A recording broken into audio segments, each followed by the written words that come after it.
Hey guys, tonight we drift into a world of chill stone corridors, echoing chants, and flickering torchlight. You probably won't survive this without at least one goosebumps moment.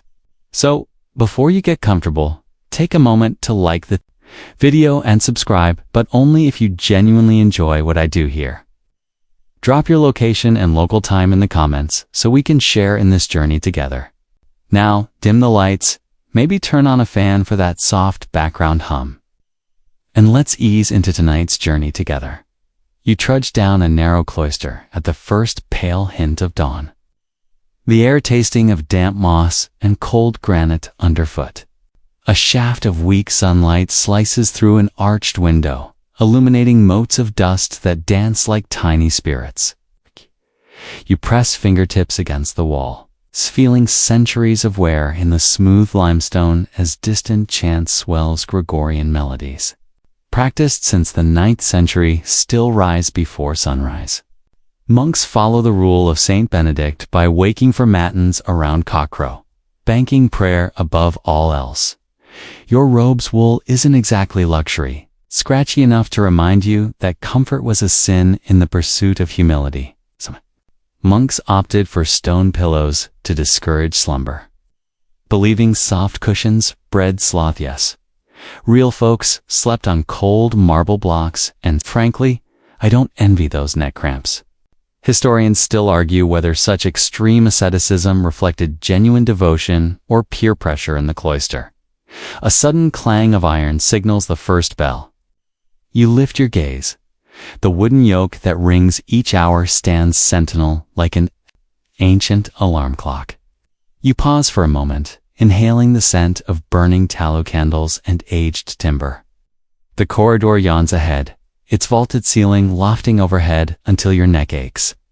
Echoes of long-ago footsteps reverberate, mixing past and present into a single hush. You catch yourself wondering if the novice down the hall is hiding that half-eaten apple under his habit. Fruit was risky business here. Rumor goes that an abbot once outlawed cheese because curds tempted sinful thoughts. Less mainstream perhaps, but monks truly believed mold-ripened cheese invited devilish mischief. Fringe or not, it made me chuckle at the thought of medieval snack policing.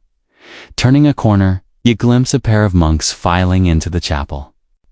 For matins, their breaths puff out in soft clouds as they hurry, chanting lines from psalms in unison.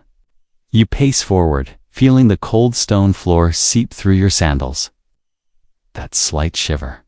It's not only the chill, it's the thrill of stepping into a world where every footfall echoes ritual. As you reach the chapel doorway, the heavy oak doors groan open. A rush of incense drifts toward you, sticky with resinous pine and frankincense. You step inside, the candlelight glinting on ancient frescoes of saints and angels. The atmosphere is so hushed, it's almost theatrical, like your audience to an unfolding sacred drama. And here's a light joke. Imagine binge-watching your entire Netflix queue in absolute silence. It's like that, but with robes and no wi-fi. By now. You're fully awake, no morning coffee needed when you've been jolted alive by ancient bells and echoing psalms. You find your place among the benches. Your neighbor nudges you with an elbow, 'cause you're humming a tune that's actually one of the chants. Oops, the irony isn't lost on you. Through tall lancet windows, sky blushes pink, snow crusts the windowsills if it's winter. Or dew beads every surface in spring. You feel the monastery pulse around you. This hidden world depends on sunrise prayers to structure each day. Mainstream fact. Medieval monks typically rose at around 2 in the morning to fulfill their liturgical duties, marking time by prayer rather than by the sun.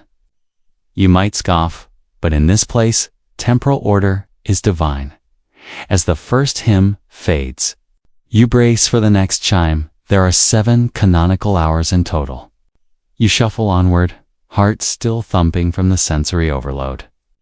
The church walls seem to hold their breath alongside you, waiting for the next swell of voices. And so, With dawn's first ritual behind you, you step back into the chill corridor, ready for the next phase of monastic life. Remember that crocodile dung sunscreen we'll encounter later?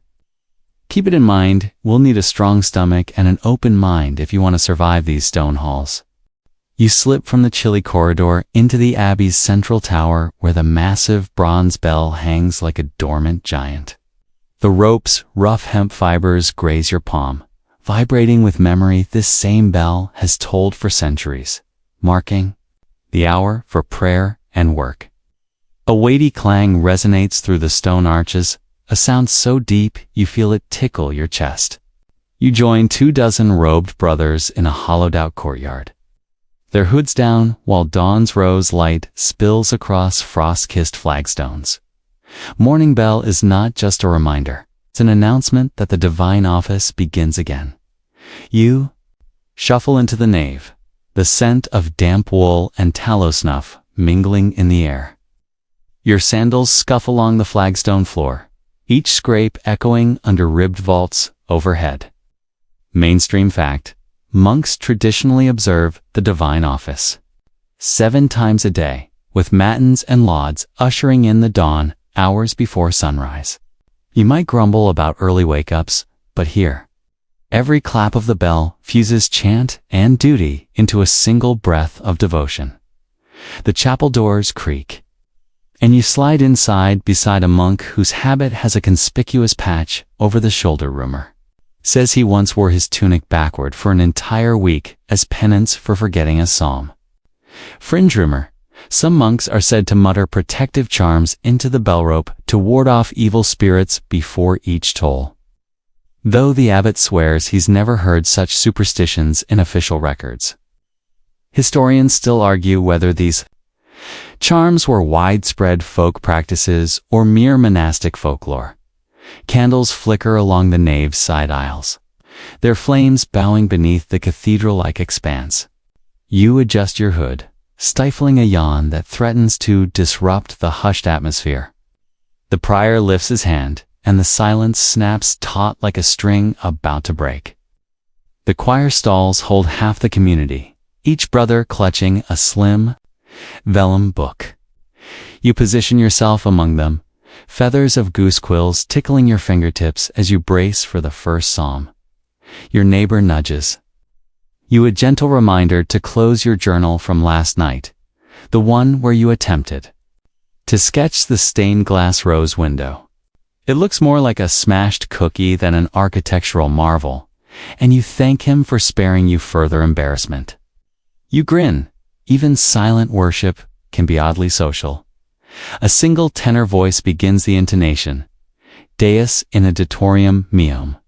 Intend, O God, come to my assistance, and soon the waves of chant build. Your voice joins in, writing each note into the vaulted sky. Air vibrates around you. The stones seem to hum along, lending resonance to every phrase. It's like karaoke for the devout without the neon lights, but with equally soaring highs. As the second psalm concludes, the abbot rises in the front, his silhouette framed by ancient frescoes of winged seraphs. You note the flicker in his eyes, the same spark you felt when you first stepped into these halls. He intones a brief reading, voice firm yet gentle, reminding everyone of humility's virtue. You feel humility wrap around you like a soft cloak, though the scratchy wool beneath your tunic quickly reminds you otherwise. During the canticle, sudden draft sweeps through a broken lancet window. You sense the cold air swirl through the nave, curling around your ankles like a playful spirit. You shiver, catching sight of footprints in the dust, likely the cellar porter making his rounds. But perhaps an echo of some long-departed brother. Historians still argue whether monks ever deliberately left fortified monasteries at night for clandestine pilgrimages or visions. The final responsory drifts to a close, and the prior gives a crisp clap of his hands, signal for the congregation to kneel. You descend to your knees, feeling the cool stone press into your shins. A hush falls, broken only by whispered prayers and the soft crackle of beeswax candles.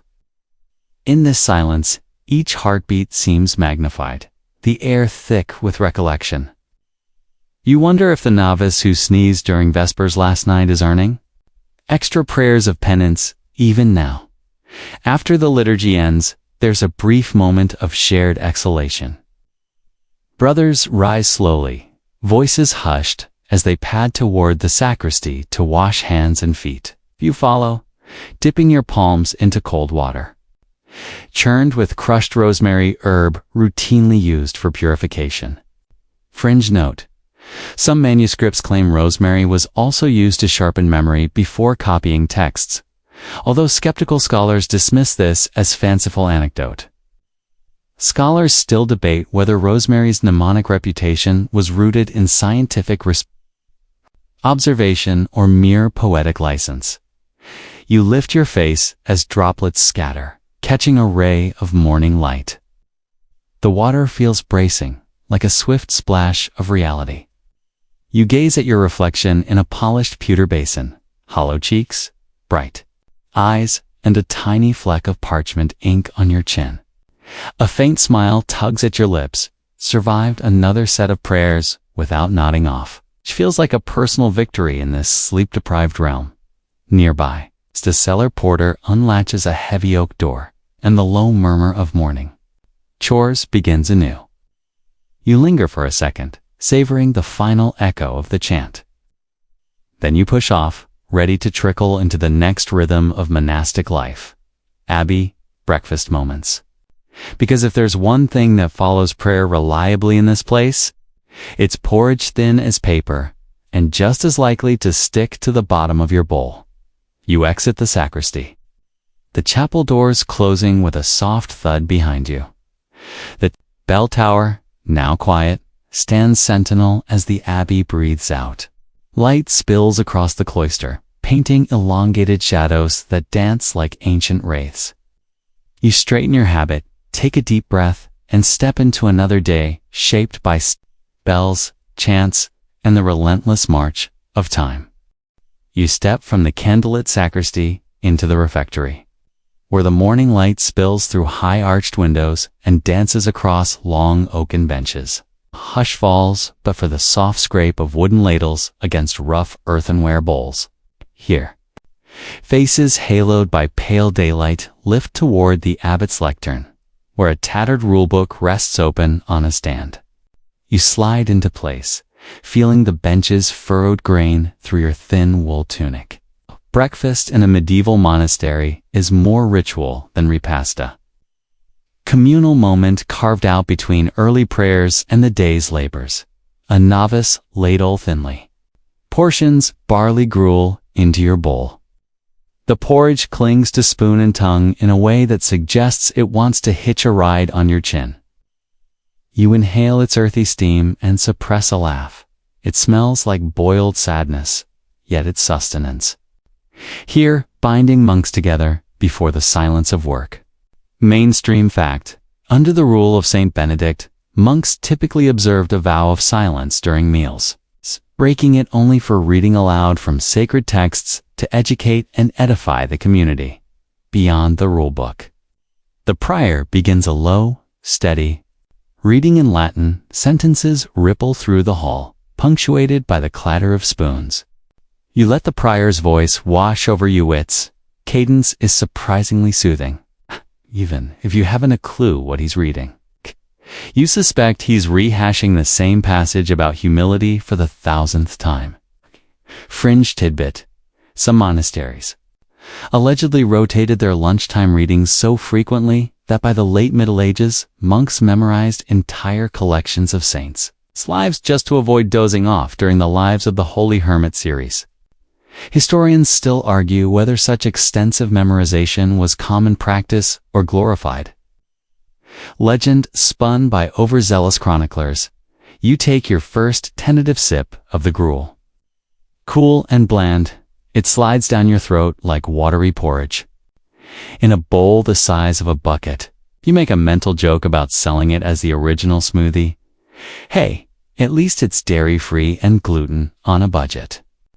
A fellow monk across the table coughs discreetly and glances your way, his eyes crinkling with conspiratorial sympathy. Monastic meals come with minimal seasoning, no pepper, no salt. If you're lucky, you might snag a scrap of dried fruit on the side, an edible fortune cookie in the desert of blandness. Each spoonful is another exercise in solidarity. You feel the weight of centuries behind every bite, imagining generations of monks perched exactly where you are, striving for spiritual nourishment and physical satiety with the same humble gruel.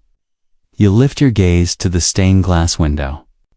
At the far end, St. Michael's sword catches a shard of sunlight, scattering rainbow sparks across the vaulted ceiling. It's almost hypnotic, like the universe is applauding your breakfast. Between spoonfuls, you catch snippets of hushed gossip. Brother Anselm, you hear, once tried to smuggle a herring into his bowl and paid penance by manually scrubbing the entire refectory floor in his knees with a toothbrush. Light joke number 2. At this rate, the toothbrush will outlast the abbey's entire roof structure. You stifle a grin, mindful of the vow of silence, and simply nod as the prior's voice swells again. A sudden clap of thunder rattles the window panes. Late spring storms are unpredictable. You share a brief look with the monk next to you. He's got the same startled half-smile you're wearing. It's an unspoken truce, acknowledging that no amount of theological reflection can explain why the heavens choose breakfast time to unleash their fury. Today, the storm's unlikely to drown out the reading. But a soaked roof is a sermon in humility. To dot as the reading winds down, the prior announces grace. And you dip your spoon for one last taste. The porridge has settled into a kind of adhesive mush at the bottom of the bowl, a deal for nailing benches shut. You joke silently. The abbot rises from his high-backed chair, signaling the end of the meal. You place your bowl carefully on the sideboard, mindful of its lip mistakes here mean a tedious sweep of porridge refuse from the stones by the kitchen staff. One by one, monks file toward the wash basins, their footsteps cushioned by straw. Strewn across the floor, you wash your hands in a basin scented faintly with rosemary and bay leaf, unlikely luxury after the bland gruel. Fringe note: some monasteries purportedly infuse their wash water with crushed beetle shells to achieve a ruddy glow on pallid skin, though scholars still debate whether the side effect was intentional cosmetic boost or a byproduct of storing water in old barrels. Your fingers emerge slightly stained pink, and you laugh inwardly. Pure courtesy of medieval beetles. Q. You dry your hands on a rough linen towel, its fibers coarse enough to double as sandpaper. You stare at your nails, indistinguishable from yesterday's, but perhaps a shade more beetly. Polishing off breakfast, you linger at the refectory exit, savoring the residual aroma of toasted barley and tallow candles. You note the carved capitals on the refectory pillars. Each one features a hidden face or creature. It's an artistic game monks called the Laugh of the Stones. You trace a griffin's snout with your finger, grinning at the thought that even in a place of strict devotion, someone had the nerve to carve mischief into holy architecture. You step back into the cloister at the far end, the sun's warmth pressing against your habit. There's a gentle breeze rippling through the early blossoms in the courtyard garden, your next destination. But as you bend to pick up your quill case, you can't help but feel a pang of affection for the refectory's simple communion. Thin gruel and thin gossip have a way of anchoring the day, reminding you that even in silence and devotion, you're part of a living community. With bowl and spoon dutifully returned and benches wiped down by unseen hands, you trudge onward. The abbey hums with a quiet energy like bees at dawn, each monk buzzing in his own rhythm. Ahead lies the scriptorium, where your goose quills await and texts yearn for illumination. But for now, you carry the taste of barley on your tongue, and the echo of hushed voices in your ears, proof that every thin spoonful felt like a tiny revolution in communal life. You push open the heavy door at the east end of the cloister and slip into the scriptorium, the monastery's silent heart of ink and parchment. Candlelight trembles across long wooden benches, scarred by centuries of quill scratches. The air hums with the faint rasp of goose feathers slicing across vellum and ASMR. It's a symphony that somehow soothes despite your wrist already protesting the day's first dozen pages. This room, once bustling with dozens of scribes, now hosts fewer hands, but no less devotion. Mainstream fact: by the 12th century, most Benedictine abbeys maintained dedicated scriptoria to copy and preserve religious texts, ensuring that gospel manuscripts survived the Dark Ages. Your eyes adjust to the golden glow, and you notice desks arranged like silent sentinels, each lit by a single tallow candle. You settle at one, unpacking your inkpot and quill case. The ink, a blend of oak galls and iron salts, smells faintly of burnt wood and bitter tannin. Think artisanal coffee gone slightly sour. You dip your quill, and the nib clicks against the lip of the pot. A drop of inky darkness clings to the feather's hollow shaft before you touch it to the parchment. Each stroke feels deliberate. A tiny ritual you repeat hundreds of times daily. The pen glides, scratching out miniature letters so precise you could swear each one has its own personality. Your wrist stiffens and you flex your fingers. Light joke, in modern terms. You're basically hand-coding your own medieval font no fail-safe undo button here. A fellow scribe sits opposite you, humming an off-key psalm to steady his hand. He's rumored to have ink-stained fingertips so dark they could pass for raccoon paws. Fringe tidbit: legend says some monks added crushed beetle shells to red ink, leaving it infuse the text with a sacred glow. Though skeptics point out that peeling red stains off your fingertips for days is hardly divine, historians still argue whether this practice was widespread ritual or a handful of eccentric scribes showing off in dimly lit corners. You pause to wipe your quill on a scrap of cloth, revealing a smudge of ink on your thumb. It's almost neon in the candlelight. You taste a hint of iron when you accidentally run your tongue along the tip of your thumb. Modern aside, if someone offered you artisanal vintage manuscript tasting, you'd probably run for the hills yet here. It's just Tuesday. Scratch Scratch resumes. You track your progress across a Latin gospel passage, constructing perfect, narrow columns. This endless dance between pen and parchment inspires a weird sense of camaraderie.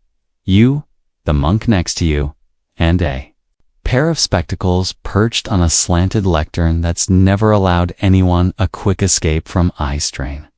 You glance at the parchment. A tiny correction from yesterday peeks out, the result of a misplaced stroke that turned deus into deuces. You snort softly. 3 extra S's could send future scholars down a serpentine textual rabbit hole about serpents in heaven. Above you, rafters cradle a complex web of beams and cobwebs that occasionally drop a single silk thread onto your desk. Light joke: think of it as the world's slowest snowflake, hovering forever before landing on your quill pot. You swat it away, mindful not to knock over your candle. One false move, and you'll spend the next hour scraping wax off your pages. You take a deep breath, inhaling the mixed aroma of aged parchment, smoke, and ink. It's strangely comforting, like huffing an antique bookstore that also sells artisanal soap. Across the room, the choir of scratching feathers waxes and wanes as fellows retire to stretch tired shoulders. You push back from your bench, rubbing your forearm. The discipline here is legendary. Some monks wrote for 8 hours straight, pausing only to rinse quills in a cup of water. Mainstream fact: scribes typically rotated tasks, copying, ruling lines, and illuminating to minimize eye strain and repetitive stress injuries, a medieval precursor to today's ergonomic breaks. Your gaze drifts upward to a small window set high in the wall, where daylight leaks in like a pale spotlight. Outside, the courtyard garden whispers through open tracery, promising a breeze and relief from the thick ink fumes.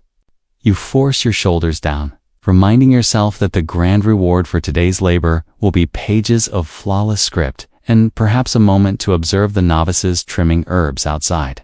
Fringe whisper. Some scribes claimed they could channel a saint's hand in their writing, producing miraculous letters that glowed faintly by candlelight. Whether that was pious inspiration or a strain-induced hallucination, no one records. A sudden cough echoes from the far benchy monk fighting, a tickle in his throat. You remember the vow of silence during copying sessions? Only the softest hum or cough is permitted. Light joke. It's the closest thing medieval monks had to a silent disco. But with quills and quashes, no dancing allowed.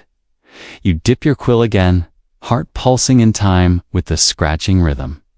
The ink flows dark and steady into your carefully drawn lines.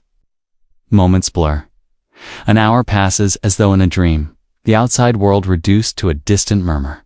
Historians still argue whether scriptoria were places of solemn collective devotion or humming workshops, akin to modern open-plan offices, though few modern offices insist on total silence and parchment-thin budgets for coffee. As you finish the line, you lean back, stretching.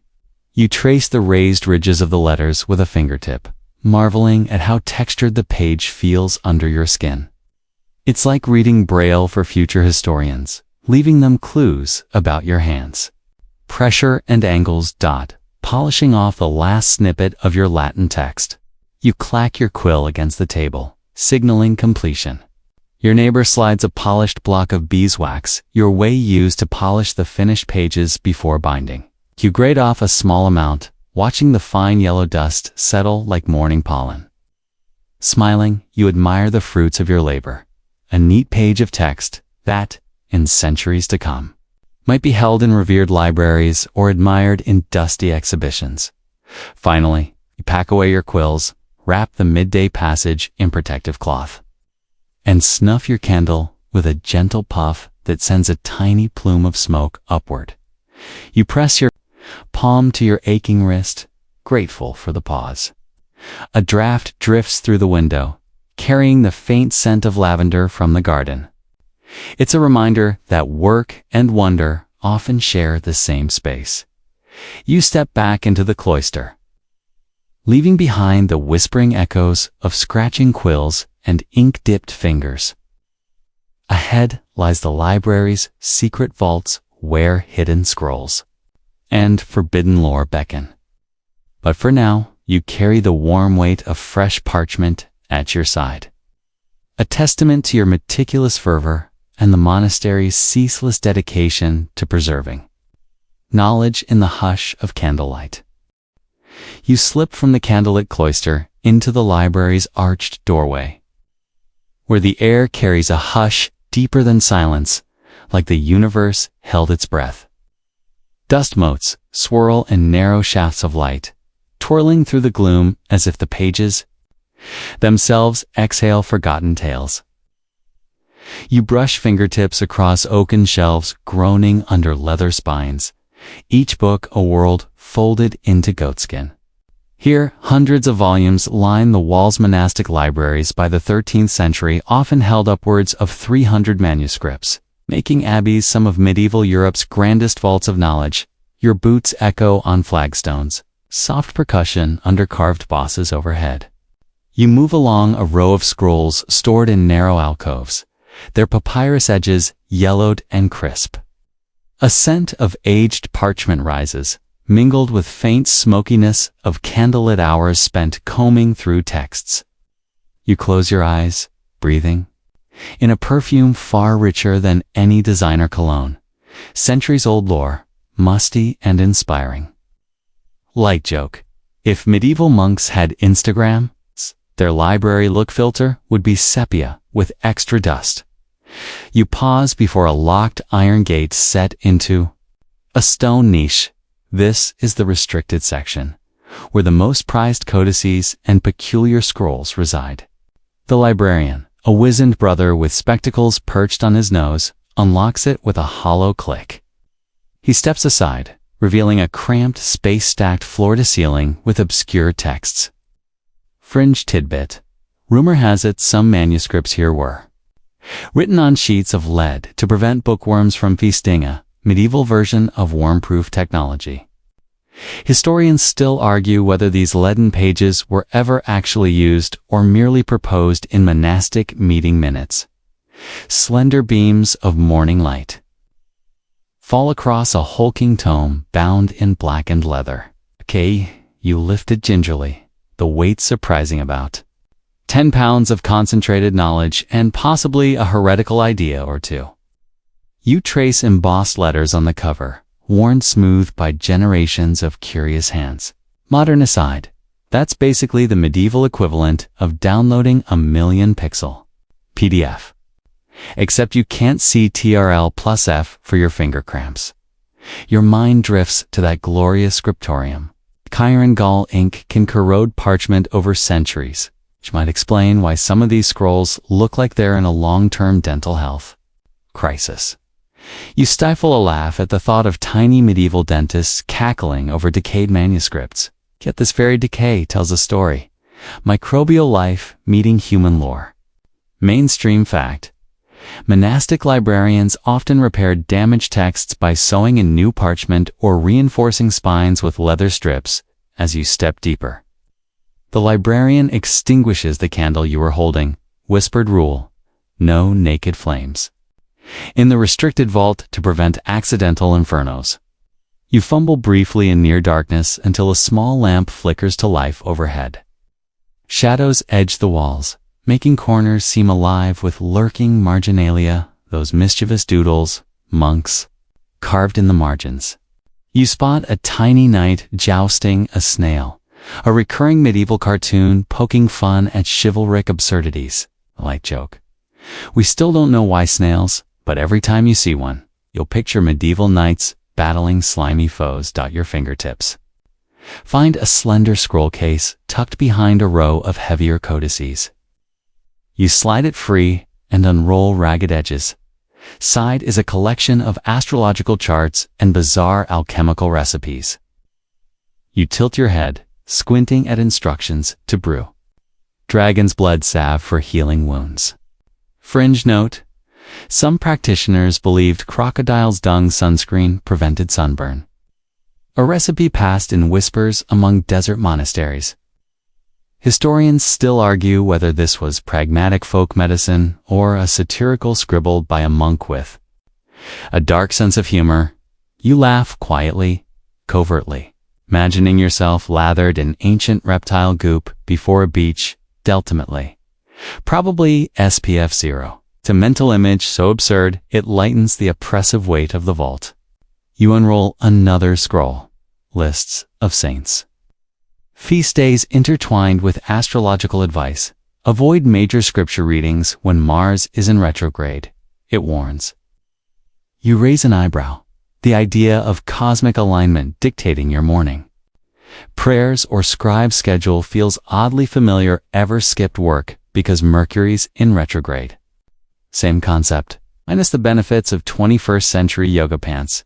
You snap the scroll back into its case and tuck it under your arm. The librarian offers a small nod. He knows you're both guardians of these hidden relics, custodians of knowledge, and eccentric folklore. You pass a heavy illuminated missal whose border art features swaggering monkeys in coifs proof that even in pious silence, someone found time for courtly satire. Mainstream fact. Illuminated manuscripts often included grotesques and drolleries. Humorous creatures carved to amuse monks during long hours of devout study. A sudden creak of the door reminds you time is moving. No grand clocks here. Lee bell. Tolls echoing through corridors. You let your gaze linger on the carved stone gargoyle perched above the doorway. A reminder that the world outside watched silently over this sanctuary. Light joke. Gargoyles were basically medieval CCTV, minus the GDPR compliance. You step back into the corridor, scroll and missal in hand, as shafts of sunlight push through narrow windows. The cool stone feels welcoming after the vault's semi-darkness. You carry the haul to a nearby lectern, setting down your treasures like offerings on an altar. Parchment crackles softly against wood, on auditory caress that somehow feels more intimate than a smartphone notification. You uncap your inkpot and dip a pen to add a bookmark ribbon to the missal's paja, subtle mnemonic device. Rosemary-scented parchment, perhaps echoing that dining room rinse. Fringe whisper. Some monks tied garlic cloves to bookmarks, believing the aroma warded off demons as they studied. Scholars still debate whether such practices were theological gestures or merely a byproduct of limited storage space, leading to creativehacks.u. Push the ribbed leather bookmark into the gilt-edged page, inhaling a faint whiff of garlic, hand pang of regret at mixing it with missal. Modern aside, that's the medieval equivalent of spilling pizza grease on your favorite paperback. Least future readers get culinary seasoning. Taking a step back, you admire your curated collection, Ladon scroll case, alchemical charts, a bestiary featuring unicorn horns rumored to cure plague. The bestiary's unicorn drawing meets spiraled horn seems to wink as if stifling a secret. Mainstream fact. Many bestiaries blended zoology with allegory, teaching moral lessons through animal stories. You trace the unicorn's outline with your fingertip, imagining it prancing through illuminated margins, packing your finds. You sling the scroll case under your habit and cradle the missal against your chest. You pause at the vault's arch, feeling a subtle pulse in the silence, as if the texts themselves glowed with whispered incantations. Outside, you glimpse novices trimming strawberry plants in the herb garden. Tomorrow, they'll debate whether strawberries aid digestion or merely delight the palate. You exit the restricted vault, the lock clicking behind you. The hush lifts slightly, replaced by distant footfalls, choir members returning from study halls.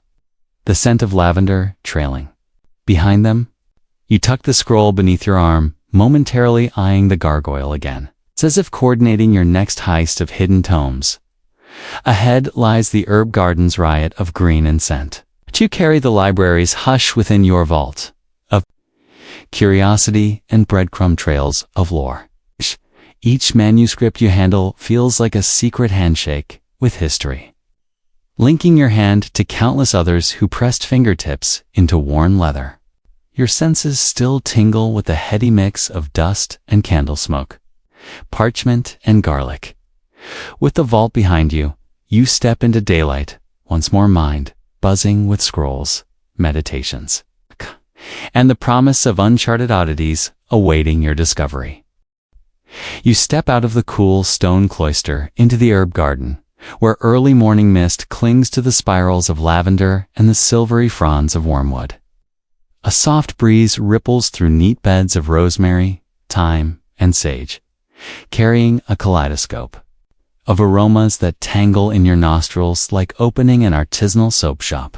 Except nothing here is scented with trending hashtags or overpriced coconut milk. Medieval monastic gardens often served dual roles, supplying both flavorful seasonings for the refectory and medicinal plants for the infirmary. Your fingers brush against a cluster of mint leaves, and the faint tingle on your fingertips sparks a memory of that awkward first time you tried chewing gum whale. This is genuine, straight from deer freshness. A novice nearby leans in to inhale the menthol sharpness and proclaims, "Wormwood is the cure for melancholia." He speaks with the confidence of someone who's chugged one too many tinctures in secret. Wormwood, long used to treat digestive issues and mood disorders, can be toxic in large doses, a nuance often lost in newbie enthusiasm. Fringe tidbit. Some monks whispered that distilled wormwood could induce visions of angels or demons, a side effect conveniently omitted from most monastic pharmacopoeias. Historians still argue whether such visionary experiences were genuine mystical encounters or simply violent reactions to absinthe-like concoctions. You wander toward a raised bed lined with neat rows of borage, star-shaped blue flowers bobbing like tiny celestial bodies. Legend held that borage infused courage. Soldiers apparently chewed the leaves before battle to steady trembling hands. You pluck a single blossom and pop it into your mouth, the cucumber cool flavor surprising you like an unexpected plot twist in your favorite show. Modern aside, if you Instagram this, hashtag fearlessflower will probably trend before you can. Se vita, bruis. Cross the path. Two novices kneel by a circle of feverfew, debating its merit. One insists feverfew's fever-reducing properties are scientifically sound. The other counters that a mushy paste of crushed petals left you with a rash the size of a chicken egg. Light joke. Monastic fashion, tip nothing, says holy chic, like a feverfew-induced pockmark. Just don't make it your profile picture. It's mainstream fact. Feverfew was a staple in medieval gardens for treating headaches and fevers. And its use persisted in folk medicine for centuries. You stoop to examine lavender, its purple spikes trembling in the breeze. The novices argue over the best harvesting time, morning dew or midday sun. One swears by dawn's dew because it locks in the essential oils. The other champions afternoon blooms, claiming higher potency under direct sunlight. Fringe practice. Some almanacs recommended harvesting lavender under a full moon for maximum aroma and spiritual potency. Though skeptical scholars scoff at lunar gardening, historians still argue whether such lunar guidelines were integral to medieval horticulture or mere poetic whimsy. The scent of rosemary drifts from the far corner, mingling with the earthy musk of thyme. You kneel beside a small plaque carved with rosmarina's officinalis, tracing its Latin letters. Rosemary was prized both for flavoring meals and as a symbol of remembrance at funerals. Modern aside, down the line, science even identified rosemary compounds that may improve memory finally. Proof that monks rubbing rosemary on tombstones had more sense than mere solemnity. Mainstream fact. Medieval apothecaries used rosemary oil to treat muscle pain and improve circulation. Underpinning its reputation as a versatile remedy. You breeze past a tangle of hops. Vines climbing a trellis, plants primarily used in brewing, but believed to calm the nerves when steeped in pillows for insomniacs. Light joke. Pillow fights in the monastery definitely needed better rule enforcement. Perhaps that's why everyone napped so well. Beneath the hops, chamomile flowers tilt, their daisy-like faces upward, their apple-like scent sweet enough to lull you into relaxation even before you reach for your quill. Fringe tidbit. A few monks claimed chamomile tea could ward off nightmares, especially those involving hair shirts and stone pillows. Historians still argue whether chamomile's sleep-inducing virtues were physiological or psychosomatic. You pause at a slender row of valerian, its stalks crowned by fragrant, foamy blossoms. The novices whisper that valerian root cures despair, but its aroma smells to you like a sweaty gym sock left in a locker for a fortnight. You snort quietly, picturing medieval chemists arguing over proper lab ventilation. Modern aside, valerian is still used today as an herbal sedative, proof that medieval monks got their chill on centuries before yoga retreats dotted among the medicinals. You spot a hardy patch of edible purslane, its succulent leaves glinting like verdant jewels. Fringe rumor, in some monasteries, novices snuck purslane into their pockets, thinking its sixth sense properties would alert them if the cellar porter caught them pilfering cheese. Scholars still debate whether this was common lore or self-invented rationalization for snack smuggling. The novices nearby have moved on to a heated discussion about elderflower. One swears that elderflower cordial cures every sniffle in Christendom. The other insists overuse leads to fairy visits under the midnight moon. Fringe tradition: herbalists sometimes left small offerings of honey by elderflower bushes to appease local spirits, blending Christian worship with folk superstition. Historians still argue whether such practices were tolerated or strictly forbidden within cloister walls. You inhale the garden's final layer, the spicy bite of hyssop mixing with the mellow sweetness of lemon balm.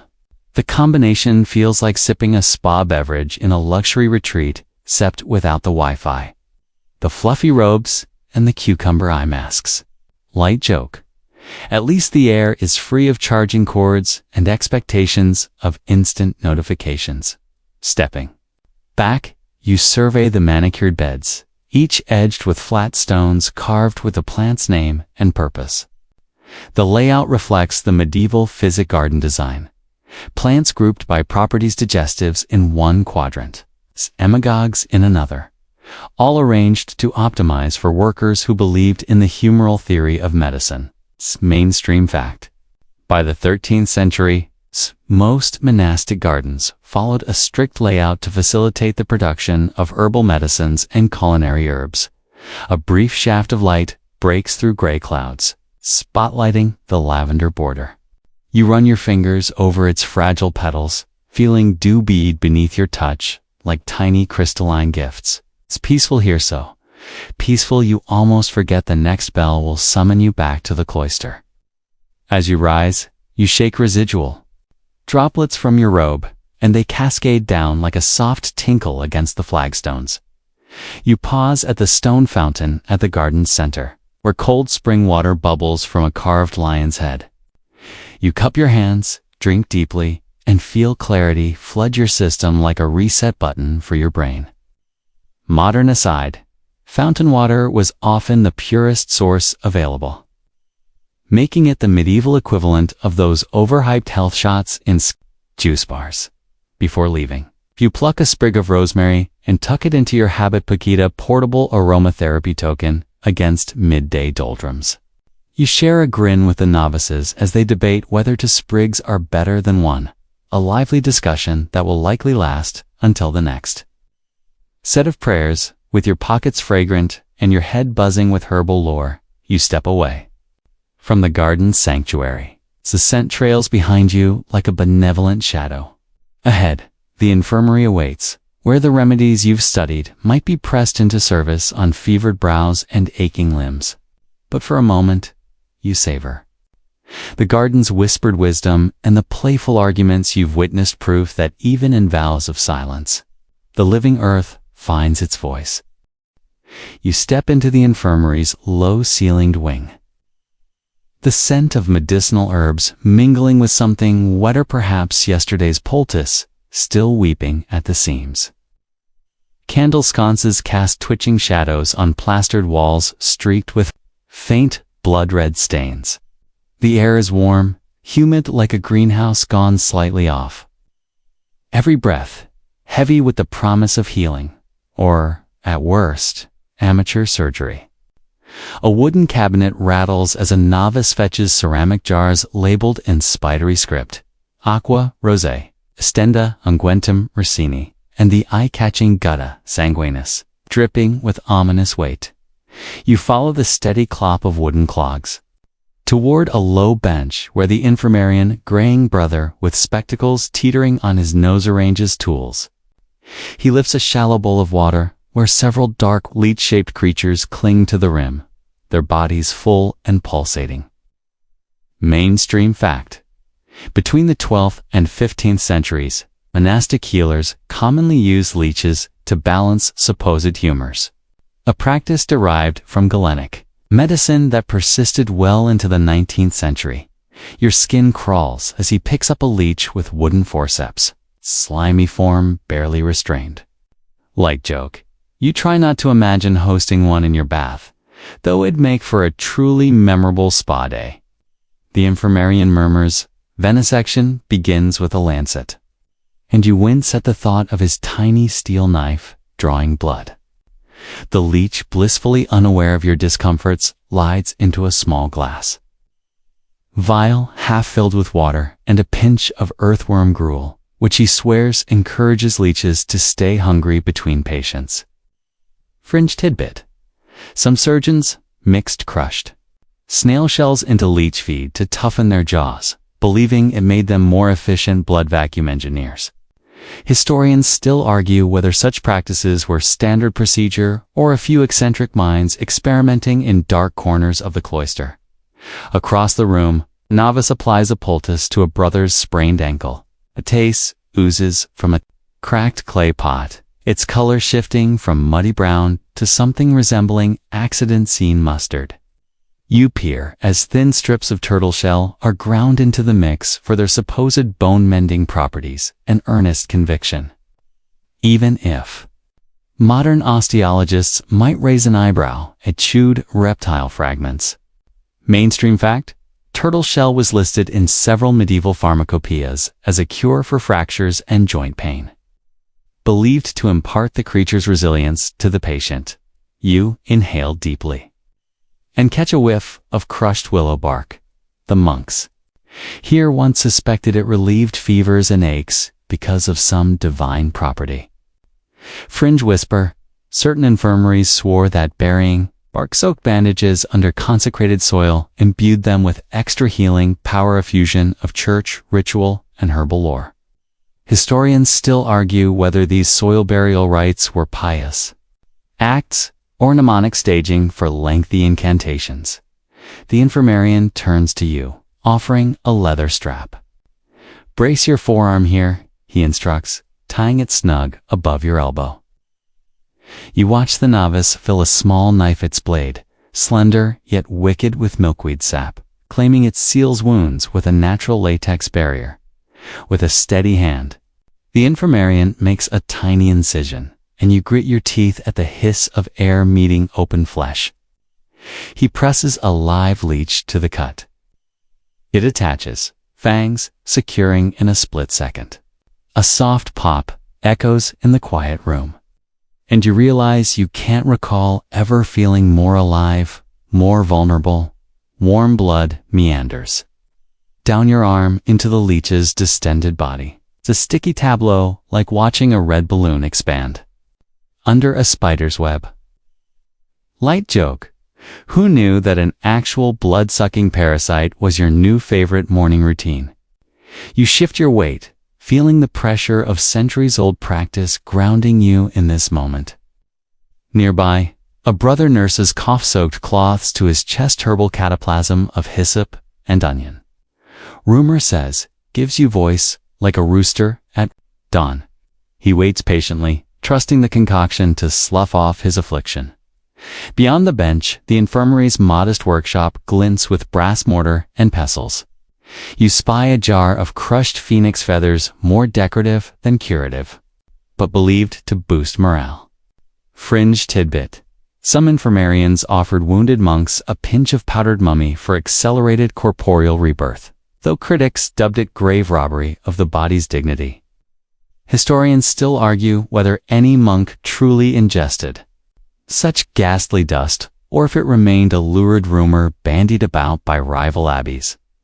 The leech finally slips off your arm, gorged and glistening like a wet grape. The infirmarian snips its belly, collecting the meal for steady scientific curiosity even in the 14th century. You lower your arm into a wash basin scented with rosewater to staunch the flow. The warm water swirls red, reflecting flickering candlelight like a miniature sunset. Your skin tingles, part relief, part apprehension.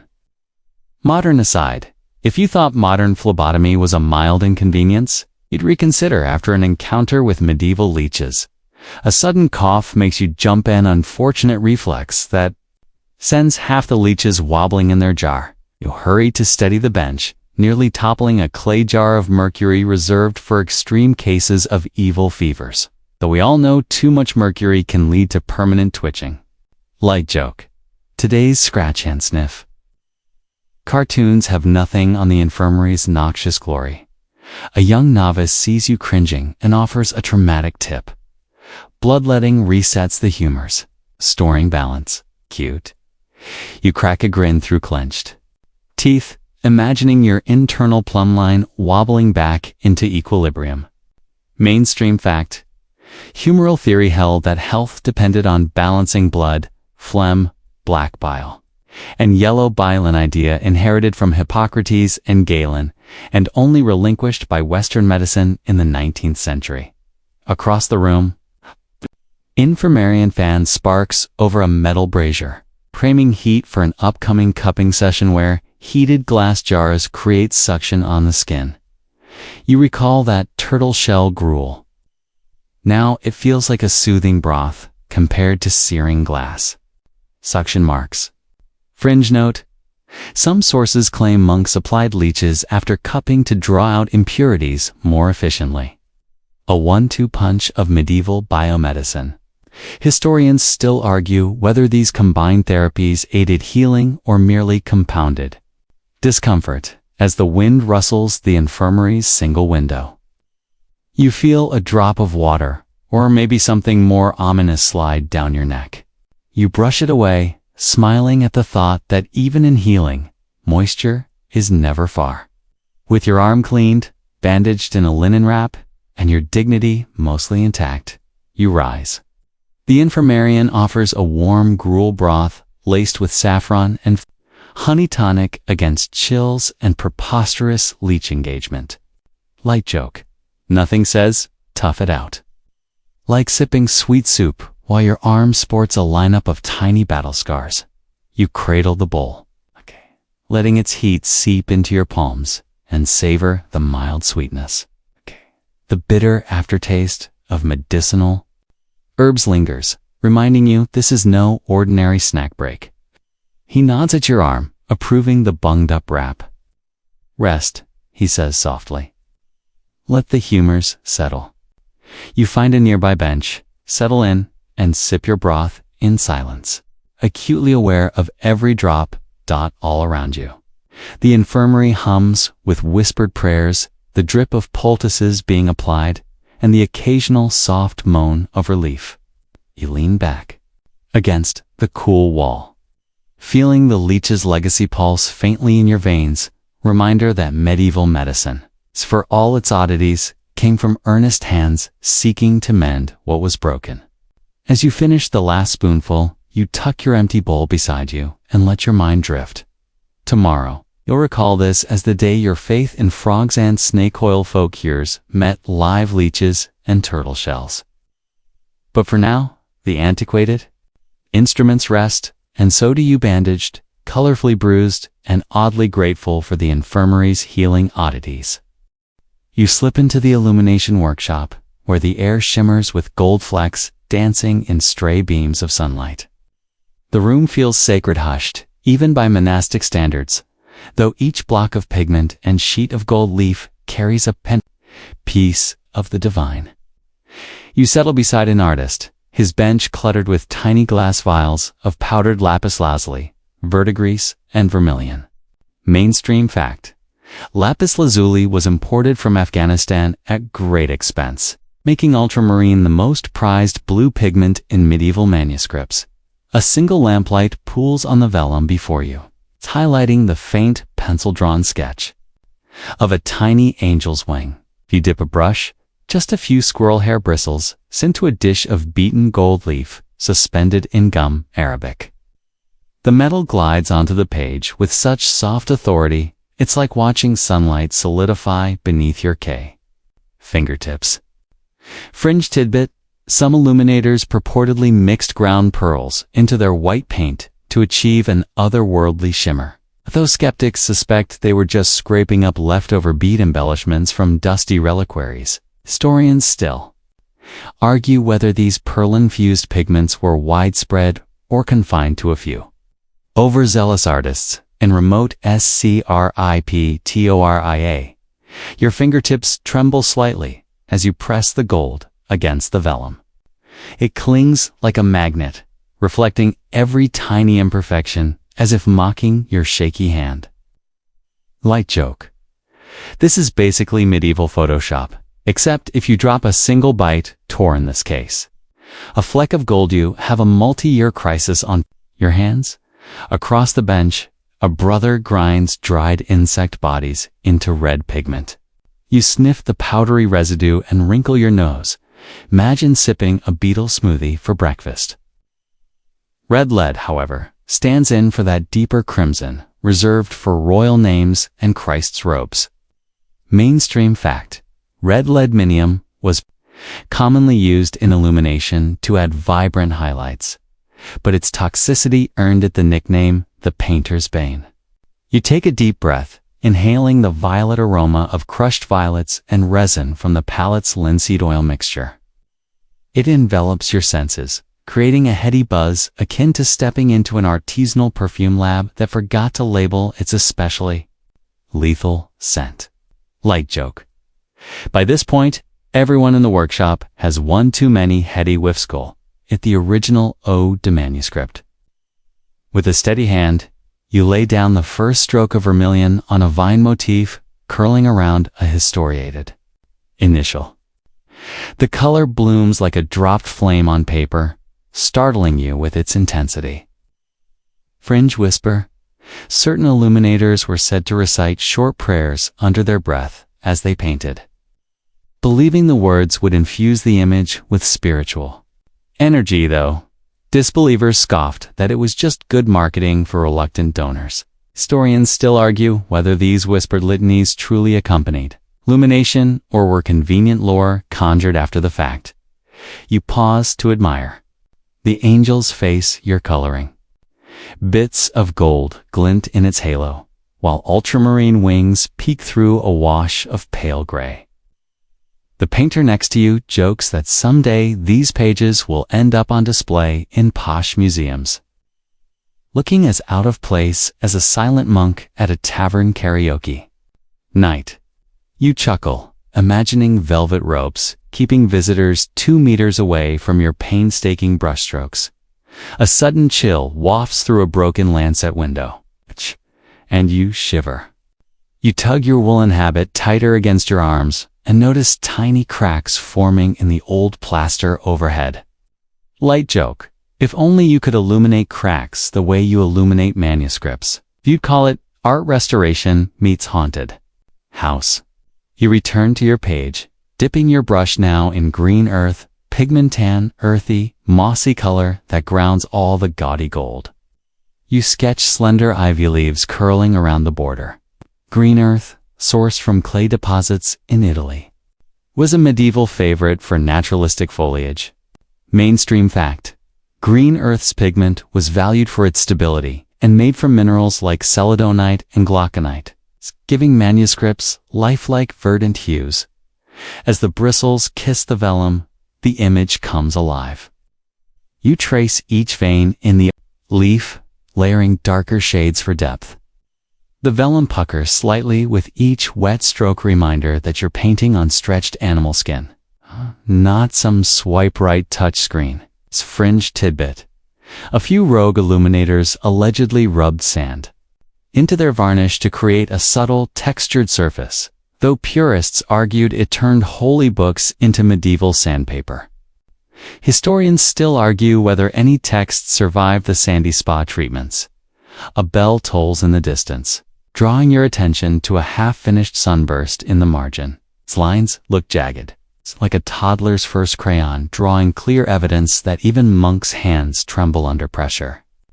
You lean in, steadiness restored, and fill in the gaps with white lead highlights, brightening the composition. I like joke. If you're not shaking by the end of this, you're probably asleep, which, given the day's wake-up bell, isn't entirely improbable. You rise briefly to stretch your back, eyes locked on the tiny workshop vaulted by wooden beams. Colorful threads hang from a nearby loom, evidence that illumination and tapestry sometimes mingled in shared spaces. A wave of orange ochre-infused dust drifts from an overhead shelf. You cough softly, smearing a fleck of ochre across your cheek by accident. Today, you'd probably call that festival chic, but here, it's oops, I'm now. A walking sunset. Back at your desk, you touch up a minute flower bud, layering a translucent glaze of elderberry juice mixed with gum. The subtle purple tint glows near the gold halo, as if the angel is exhaling twilight. Mainstream fact: Gothic manuscripts often used glazes thin washes of organic dyes like elderberry to achieve luminous petals and delicate flesh tones.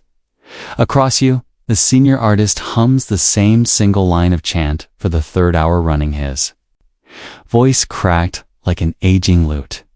The repetition is oddly soothing, a meditative rhythm that steadies your brush. Fringe practice. Some workshops ban singing outright, believing noises distracted from perfection, while others encourage soft humming to sustain focus. Scholars still debate which approach dominated in major scriptoria. You lean back, surveying the page. The colors, once mere pigments in jars, now gleam with life.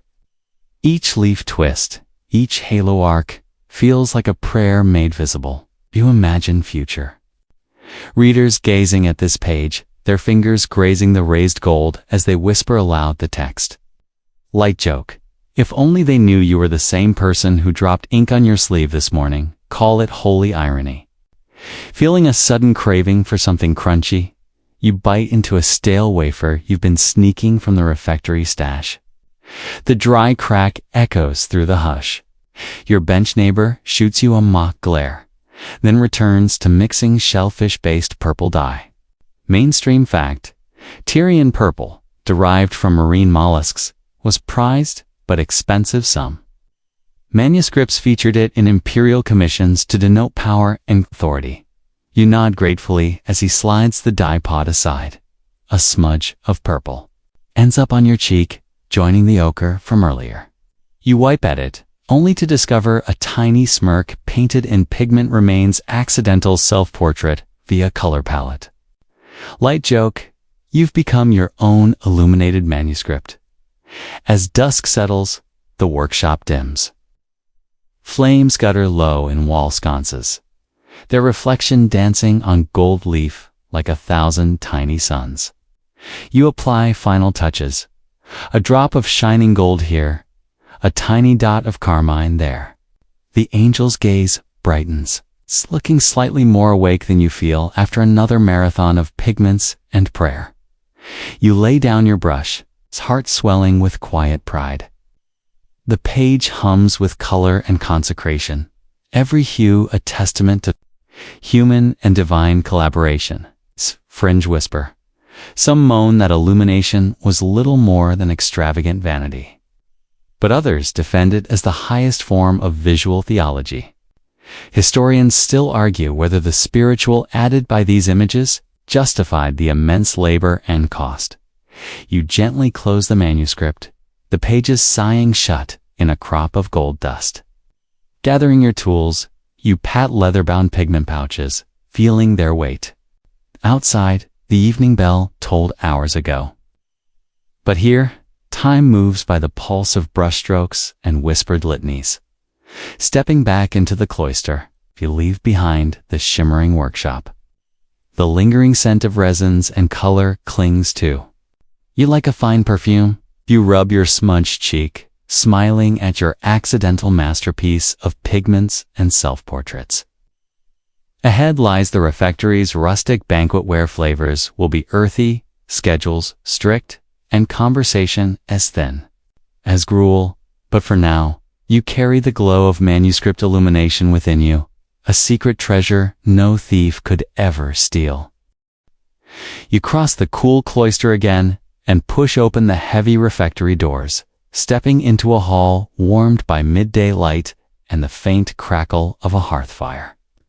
Long oaken tables stretch before you, each place set with a rough wooden trencher. A pewter cup and a linen napkin stiff from weekly laundering. Immediately, the aroma of coarse bread and salted fish wraps around your senses like an overenthusiastic hug. This isn't your local artisanal bakery, but it's honest sustenance. Monastic rules dictated fish days nearly half the year, ensuring monks consumed little meat on fast days, and your palate has long since adapted to brine over prime ribs. Footsteps echo as you find an empty seat beside Brother Simeon, who tugs the hood of his habit aside to chatter in your ear. He leans close, pointing at the carved capital on the table's leg. It's the same grinning walrus you spotted last week by the septoria door. Remember the laugh of the stones? Here, it's a breakfast companion reborn at lunch. Exchange a conspiratorial grin before he gestures to a novice ladling out barley bread chunks dunked in thick pottage. You lift a chunk of bread. The crust is so dense, you worry it could double as a medieval frisbeond. Dip it into the pottage. The soup, made of split peas and onion, tastes of stewed earth and a hint of rosemary from the garden. You swallow, suppressing a gag as bits of grit cling like relic fragments in your teeth. A friendly reminder that medieval drainage systems weren't exactly sanitary. Fringe rumor: some monks believed that ingesting a little grit sharpened the mind by scrubbing the stomach. Clean modern nutritionists would probably label it gastric exfoliation.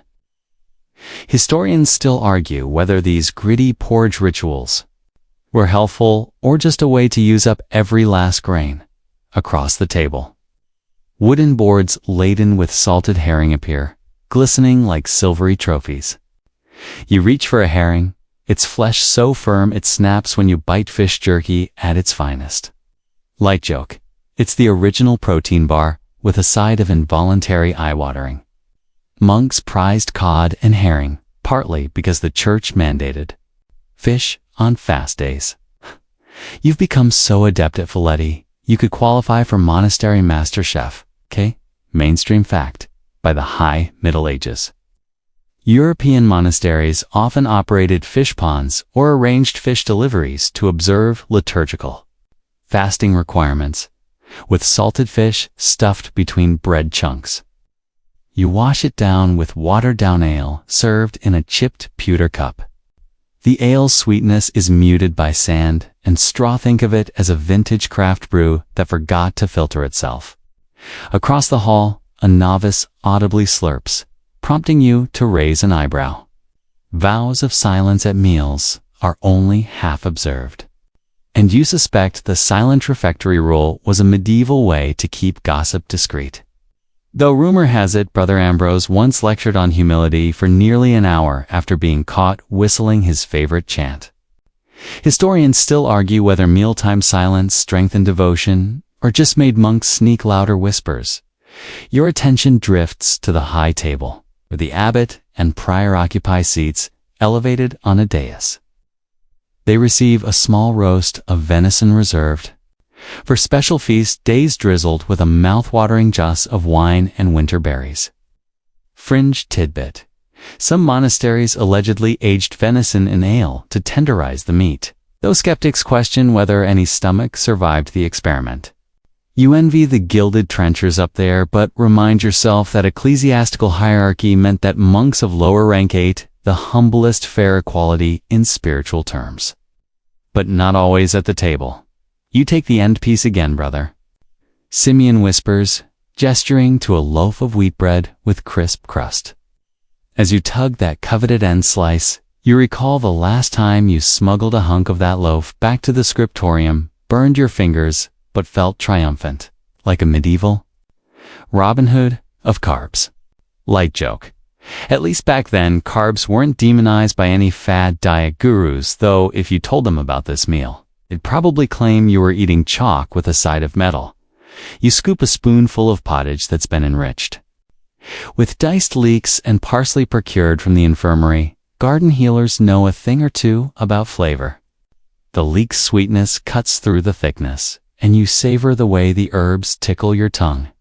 Modern aside, you'd pay big money for a pottage of the day Instagram story in a trendy cafe here. It's free with your vow of stability. Between bites, you overhear hushed chatter about the abbot's upcoming visitation from a neighboring bishop.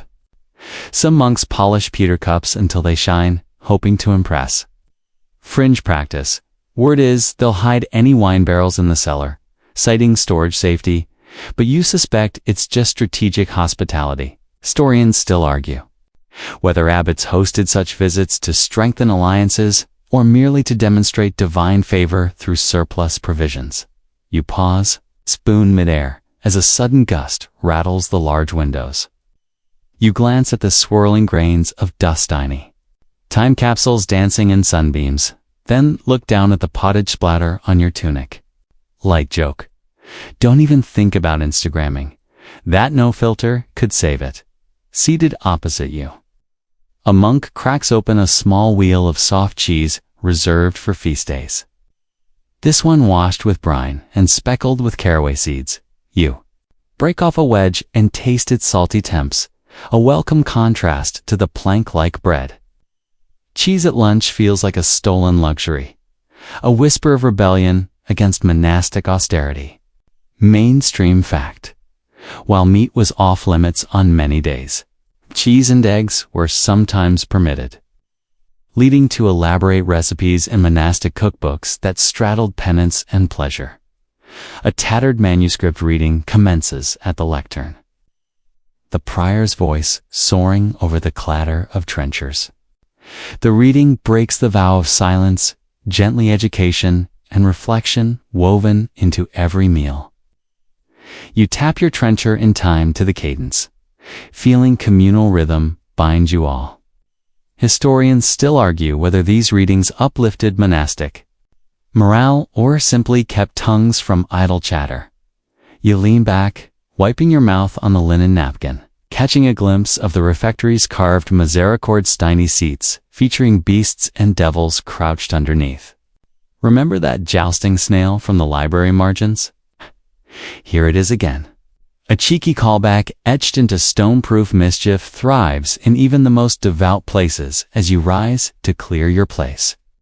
You slip a last piece of salted herring into your robe paquita, discreet bonus for later. You recall the turtle shell poultice, the leech therapy, and the gold-flecked angels awaiting in the manuscript workshop. All these tiny treasures follow you like breadcrumbs toward evening vespers. You pass the long tables, the smells of brine and barley lingering in your wake. The abbot's dais stands empty now, the roast consumed, leaving only glistening plates. You sweep your trencher into a corner, mindful of the vow to leave no trace. Communal meals end not with applause, but with silent nods, an unspoken testament to unity in simplicity. Stepping back into the cloister, you stretch stiff shoulders and marvel at how a handful of humble ingredients can weave such a rich tapestry of ritual. The refectory's rustic banquet nourished body and spirit, reminding you that in monastic life, every crumb and every silence carries meaning. Ahead lies midday rest, a brief respite before work resumes, sleep in the straw. Visions of salted fish dancing through your dreams. You slip away from the refectory's lingering sense of salted fish and damp trenchers, padding barefoot across the polished flagstones toward the dormitory corridor. A faint hush settles as the midday bell tolls, its gentle peal like a cosmic cue for a communal pause. You enter the rest chamber, long, narrow hall lined with straw mats and simple pallets. Light seeps through high, small windows, dust motes drifting lazily in the golden beam that falls across your mat. You kneel and untie your sandals, setting them aside with deliberate slowness, as though each action is a whispered prayer. You lie down on the coarse straw, its uneven weave poking through your habitic. Reminder that medieval bedding was the opposite of a memory foam mattress. Yet this is where monks recharged between sext, the 6th hour, and none, the 9th hour, serving a rule of silence and repose, mandated by the rule of Saint Benedict to balance work and prayer. You press your cheek into the straw, inhaling its earthy aroma mixed with residual lavender from the infirmary's wash basins. The straw cracks softly beneath your weight. It's a gentle reminder that rest can be as tactile as it is spiritual. Your eyelids grow heavy. In the half-light, you recall the swirl of illumination gold and the echo of chanting bells. Your mind drifts to dais, an agitorium looping through your thoughts. You try to count psalms instead of sheep. Start with Psalm 23. Move to 51. But in the haze, the verses jumble into a soothing hum. Light joke. This is basically the original monastic sleep playlist. Minus the Spotify ads. A breeze drifts through a narrow lancet window, carrying faint echoes of novices whispering in the herb garden. You imagine them squabbling over wormwood, tinctures, or plotting a midnight prank. Historians still argue whether novice hijinks were common ways to blow off steam or outright breaches of monastic discipline. Your muscles relax as you picture borage blossoms bobbing under a summer sun, letting distant garden laughter sound like the world's softest lullaby as you settle deeper into the straw. Your mind flickers to personal doubts, questions you never voice in chapter meeting or confession. You wonder if your copying mistakes betray a hidden impatience, if your wrist strain is a sign that you're pushing too hard at the scriptorium. Fringe tidbit. Some monks reportedly slept with a poppy-infused sachet to induce prophetic dreams, believing these visions guided script corrections and daily tasks. Whether those dream-induced edits improved accuracy or just produced sleepwalking, scholars still argue. Your breath slows. Every inhale brings in the scent of earth and old stone. Every exhale carries away the tension of monotonous chores and unending bells. You nestle into the straw, the coarse fibers molding vaguely. To your shape, no ergonomic pillow here, just nature's own cushioning. Light joke. At least you can't lose your straw pillow house in a laundry mishap. Minutes pass like moments. Or maybe hours. The absence of sundials and mechanical clocks makes time feel pliable. A faint scratching from the dormitory door reminds you that this rest period is shared. You sense the distant shuffle of liturgical books being laid aside in the choir stalls. The soft shift of sandals on cold stone. Despite the vow of silence, there's a subtle vibration of community. A collective inhalation before the day's final offices. Your thoughts drift again, this time to that jousting snail in the manuscript margin. You smile, recalling its absurdity. Mischievous knights battling slimy creatures in the margins. On artists wink at life's small rebellions. You briefly consider sketching your own whimsical doodle on the straw, though. No, better not. Straw is far less forgiving than parchment. Light joke, winning a snail joust on a straw mat probably won't earn you sainthood. An itch flares on your elbow where the leech's bite still tingles. You flex your arm gently, feeling a faint pulse beneath the bandaged wrap. The memory of cold rosewater rinse and howling wind in the infirmary wars is distant now. Tucked into the recesses of memory like a cautionary tale. Mainstream fact: monastic rest was believed to aid physical recovery as much as spiritual renewal. A practical nod to the body's need for pause after laborious communal meals and services. Your chest rises slowly, each breath as soft as a psalm, whispered in the dark. You let the silence expand around you, a vast cathedral of hushed air. Here, doubts and devotions coalesce, mingling like incense smoke spinning upwards. You consider the abbot's teaching on humility, that true strength lies in knowing when to yield. You yield now, surrendering to the simple act of rest. A sudden flutter stirs you awake for a heartbeat, a bird's wing beating against the high dormitory window. You blink, rounding your gaze to the sunlit square outside. A solitary sparrow hops along the sill, head cocked as if assessing your repose. Fringe rumor. Some monks believed sparrows carried souls of departed brothers, fluttering in for a midday visit. Historians still argue whether such superstitions shaped monastic attitudes toward death and memory. You stretch arms above your head, feeling the straw's roughness at your fingertips. Your toes curl against the woven fibers, grounding you in this place and time. The dormant ache in your shoulders softens as you roll onto your side, letting every muscle unwind. Light joke. If modern nap pods had aired this place, the cloister would be a viral retreat hotspot. A faint murmur of distant trumpets drifts upward, perhaps a herald announcing a visiting dignitary at the abbey gate. You resist the urge to bolt. Upright, the rule of rest demands patience. Instead, you let the sound wash over you, another layer in the monastic soundscape. The world beyond the walls feels remote, faint as a half-remembered dream. Your eyelids flutter shut once more. Drift into a gentle reverie. Fragments of psalm lines, golden angel wings, and salted herring interlacing in your mind. You lie there as though cradled in time itself. Listening to the muted heartbeat of the monastery, a final hush blooms around you. And you slip just shy of slumber, teetering on the edge of a nap so deep that even the abbot's inevitable bell toll might struggle to rouse you. You're suspended between consciousness and dreams. A place where doubts whisper alongside hope as the sleeper's bell booms its sonorous call, a promise of sexts, and you rise slowly, brushing straw from your habit. The rest period concludes, but the peace it offered lingers like a soft echo in your bones.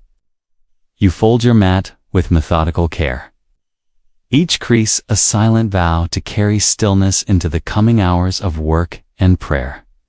You stand, shoulders steady, and spirit eased, ready to return to the cloister's rhythm, translating texts or pruning vines, chanting psalms or polishing cups. The rest has refreshed you, stitching together body and soul with threads finer than gold leaf.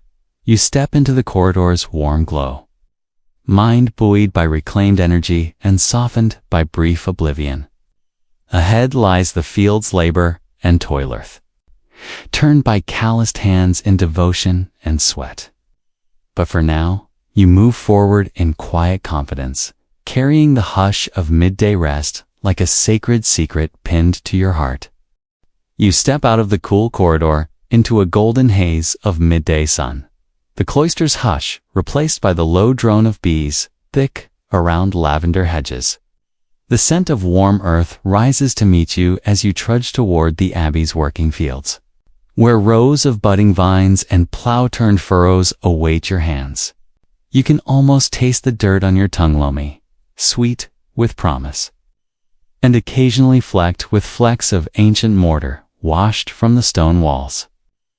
This is where monastic devotion meets muscle. Benedictine communities embraced aura, et labora, prayer and work, mandating manual labor alongside liturgy to maintain self-sufficiency and humility. A laborer hands you a stout, wooden-handled shovel, its head nicked from seasons of digging. You wrap your fingers around the smooth shaft and lean into the first scoop of soil.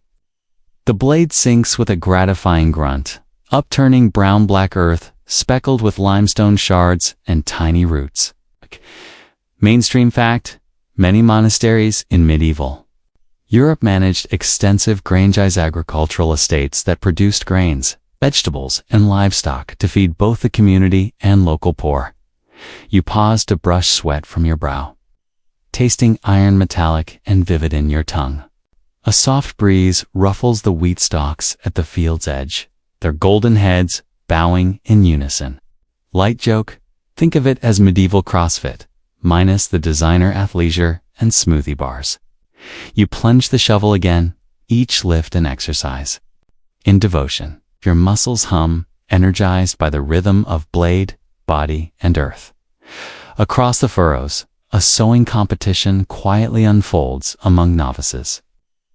One insists, foot-stamping seeds calibrates spacing precisely a foot apart, while another swears outstretched arms arm-span method is more divinely aligned. Fringe tidbit: Rumor has it, some monks left tiny altars of straw and prayers in the fields to secure a bountiful harvest, sacrificing nothing more than humility itself. Historians still argue whether such field-side shrines were widespread ritual, or solitary eccentricities tucked into hedgerows. Having turned several furrows, you set the shovel aside and pick up a pair of leather pruning shears. Rows of young vines stand ready for your touch, their tendrils curling like green-fingered monks saluting the sun. You snip away suckers with swift precision, the clean click of steel against vines sounding like a metronome to your thoughts. Mainstream fact: by the 12th century, monks pioneered viticultural techniques such as grafting and trellising, laying the foundation for Europe's later wine boom. You pause at a particularly unruly vine, shoots tangling like the naughty psalms you still can't memorize. You clip free the wild tendril and tuck it aside, marveling at how work becomes prayer. Snip an offering of mindfulness. Light joke: if a vine gets too chatty, you might suspect it's gossiping about your shaky shear skills. Sweat beads trickle down the small of your back, collecting at your spine before dripping onto your sheepskin-lined cloak. You brush an errant drop away. Recalling that crocodile dung sunscreen you read about in the library seems less absurd now that you're roasting under a merciless sun. Fringe whisper: desert monks allegedly smeared reptile excrement to shield skin from glare, though critics claim it was a satirical footnote in some alchemist's notebook. Historians still argue whether any pious soul dared smear it on face or arms. Behind you, the abbot's cart rumbles through the field, loaded with fresh hay bound for the livestock pens. He nods in acknowledgement, his robe smeared with straw. Chafe and you return the gesture, feeling the communal effort bind you together. Light joke: hay dust in your hair might become the season's hottest accessory. If only monasteries had runway shows. You kneel to weed a swath of carrot beds, the green tops whispering against your fingertips.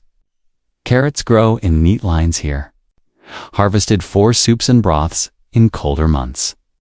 They even earned monks the reputation of amateur horticulturalists. Mainstream fact: monastic gardens often featured kitchen plots with vegetables like carrots, parsnips, and onions, providing steady produce year-round. A novice nearby brandishes a lantern as a symbolic shield against nightmare roots, convinced that digging at dusk invites mischievous spirits. You chuckle inwardly, though you've learned to mind the margins. Where jousting snails once etched in manuscript margins now seem alive beneath decaying leaves. Fringe practice: some field. Hands stashed garlic cloves in tool belts to ward off mischievous sprites, echoing butchers' and bakers' superstitions.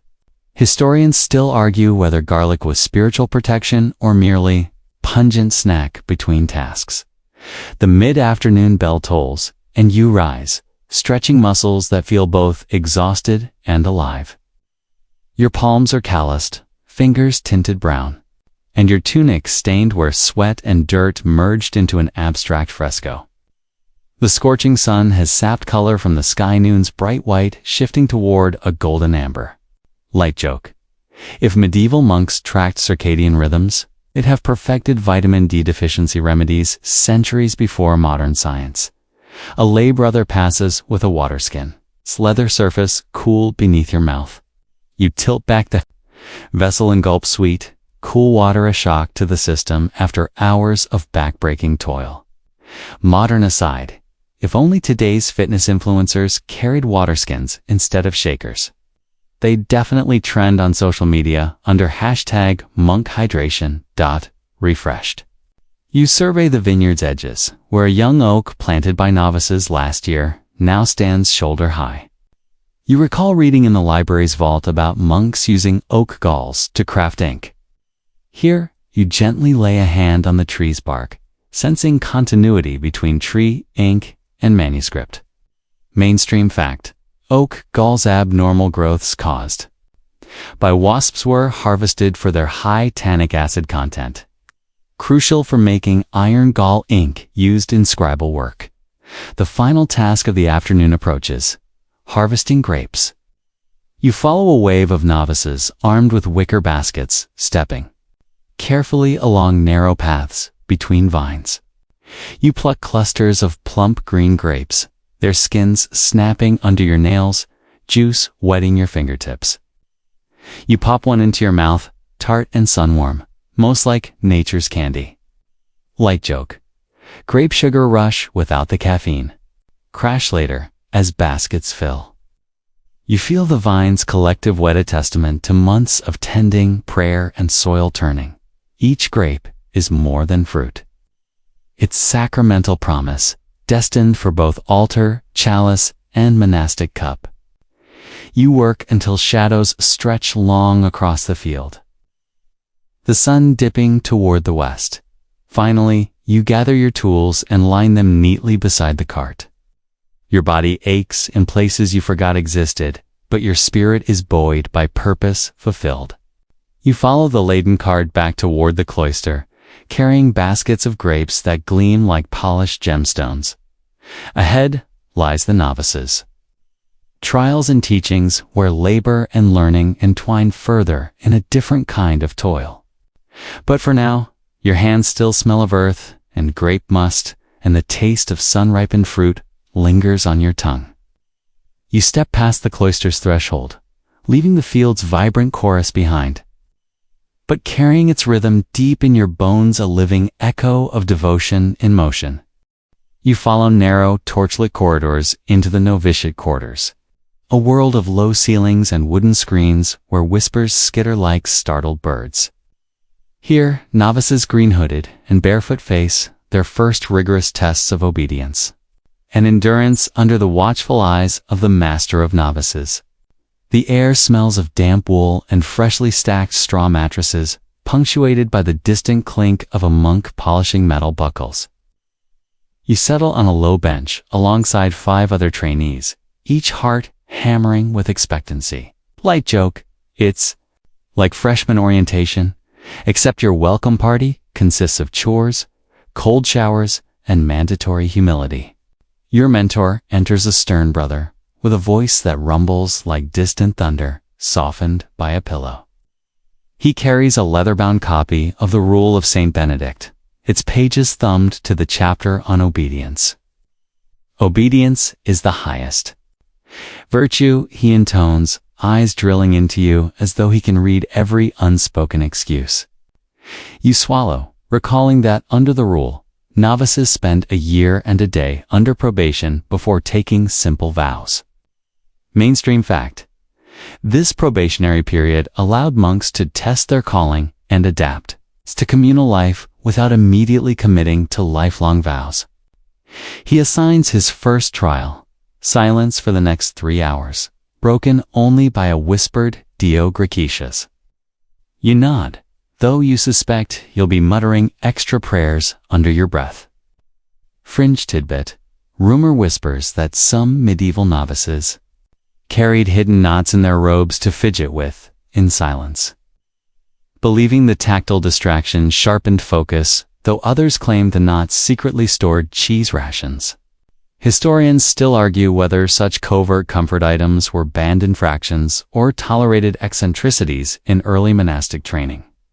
The corridor doors close with a soft click, and you slip into stillness. Your senses heighten, the scrape of leather sandals, the measured drip of water from a leaking gutter, the faint rustle of straw as one novice shifts his weight. Light joke.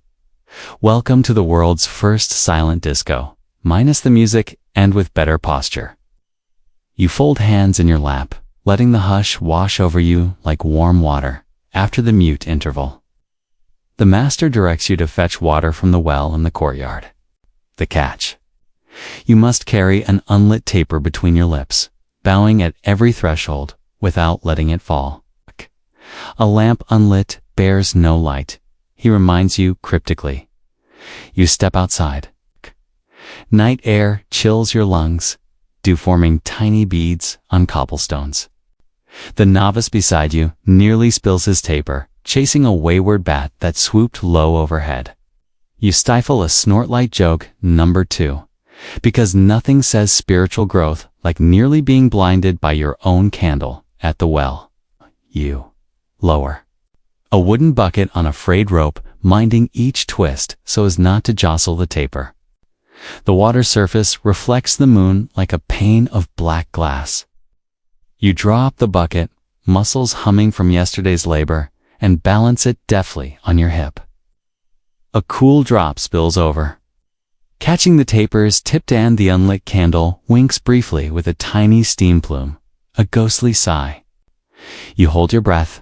The taper remains intact. Success, back inside. You pour water into a cold basin for hand washing without setting a single droplet on your tunic. Clean hands and a clean heart, the master whispers, nodding approval. You dip your fingers, feeling shards of chill crawl up your spine. Fringe whisper, some novices soaked their wicks in rosewater. They could leave a faint floral trace if they ever fumbled and dropped their taper. Those skeptics say it just attracted bees during winter. Historians still argue whether rosewater-soaked wicks were ingenious solutions or overindulgent. Carryovers from earlier noble patrons. Next comes the lesson in humility. You must kneel on 2 stones, 1 rough sandstone and 1 smooth marble 4. The count of 100 prayers, switching knees at 50. These stones sit in a small cell, lit only by a single barred window. You press your knee to the coarse sandstone. It's like kneeling on a medieval cheese grater. Light joke 3. At least you don't need a spa membership. This is the ultimate exfoliation treatment. As you switch to the cool marble, your flesh tingles. Aware of the tactile contrast, while you pray Kyrie eleison through gritted teeth, the master paces behind you, timing each switch with a wooden staff. You feel every second stretch tautly, tracking your own pulse in your temples. The pain is sharp, but controlled in exercise in mastering your own body. Novitiates believed that mild physical discomfort, disciplined, lustful, or prideful thoughts. Mainstream fact. Monastic disciplines often included corporal mortification to redirect focus from earthly desires towards spiritual communion. By the time you finish, both knees throb in synchrony, like a pair of warning bells. Yet the ache is strangely satisfying, a proof that you endured rather than cowered. You rise slowly, echoing the master's measured nod. Well endured, he murmurs. The first praise you've tasted all evening. Your final task awaits, reciting the Lord's Prayer backward. It's legendary among novices as the ultimate memory and humility test. If you glance at parchment tucked into your sash, the prayer spelled in reverse script. You begin, emerp, EHT, and immediately stumble over genuflect, ni fo fles im. Your voice cracks, the syllables tumbling into gibberish. The master hushes you with a raised finger as if halting a reckless novice's chant. Slowly, deliberately, you try again, enunciating each reversed word like a scholar who's seen one too many Latin palindromes. Fringe tidbit. Stories circulate that some novices resorted to mnemonic songs set to scorpion charm melodies to master backward prayers. Though no written evidence confirms any scorpion shaman visits, historians still argue whether these mnemonic tactics were creative teaching tools or fanciful anecdotes penned by bored chroniclers. At last, you complete the prayer, every syllable reversed, every tone measured. You exhale, cheeks flushed like fresh parchment. The master offers a faint, approving smile. You realize obedience isn't blind acquiescence. It's the willingness to learn through protocol's crucible.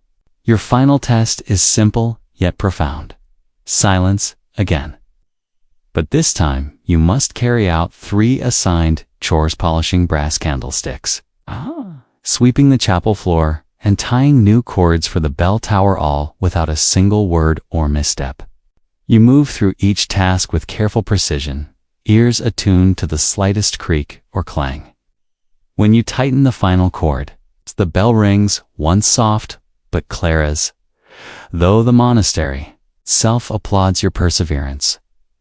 The master approaches and places a hand on your shoulder. "You have shown resilience," he whispers. In seconds, you've experienced the breadth of monastic training, obedience, humility, pain endurance, and joyful craftsmanship. You step into the cloister's open courtyard, heart still racing, and breathe deeply. The moonlight pools at your feet, and the night air feels softer, now an ally after trials.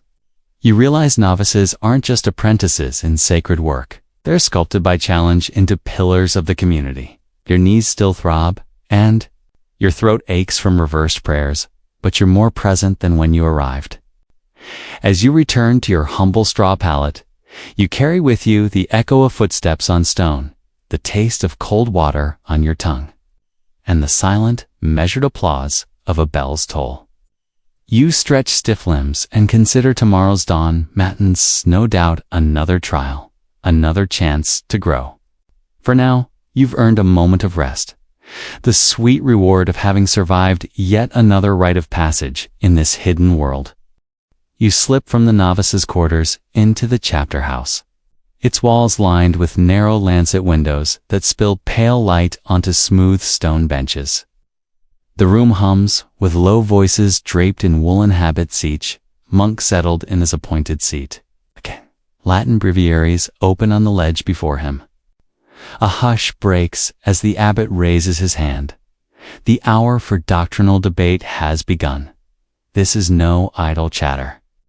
Here, subtle scriptural interpretations are wielded like fine point quills, carving theological consensus from centuries-old disputes. You ease into a bench beside Brother Cuthbert, whose bespectacled stare flicks between passages in Romans and Augustine's treatises. Mainstream fact. From the 11th century onward, monastic communities regularly convened chapter meetings to discuss matters of doctrine, discipline, and administration, ensuring that every decision aligned with both ecclesiastical law and the rule of Saint Benedict. The abbot reads aloud a contentious clause. Et ex Petri filioqui procedet, sanctus. It's the famous filioqui addition to the Nicene Creed. A ripple courses through the assembly. Brother Simeon, still sporting a faint violet stain from elderberry glazes, leans forward. Does the Spirit proceed from Father and Son, he begins, or solely from the Father? His voice carries the faint zing of conviction, like vermilion, pigment sparking to life on parchment.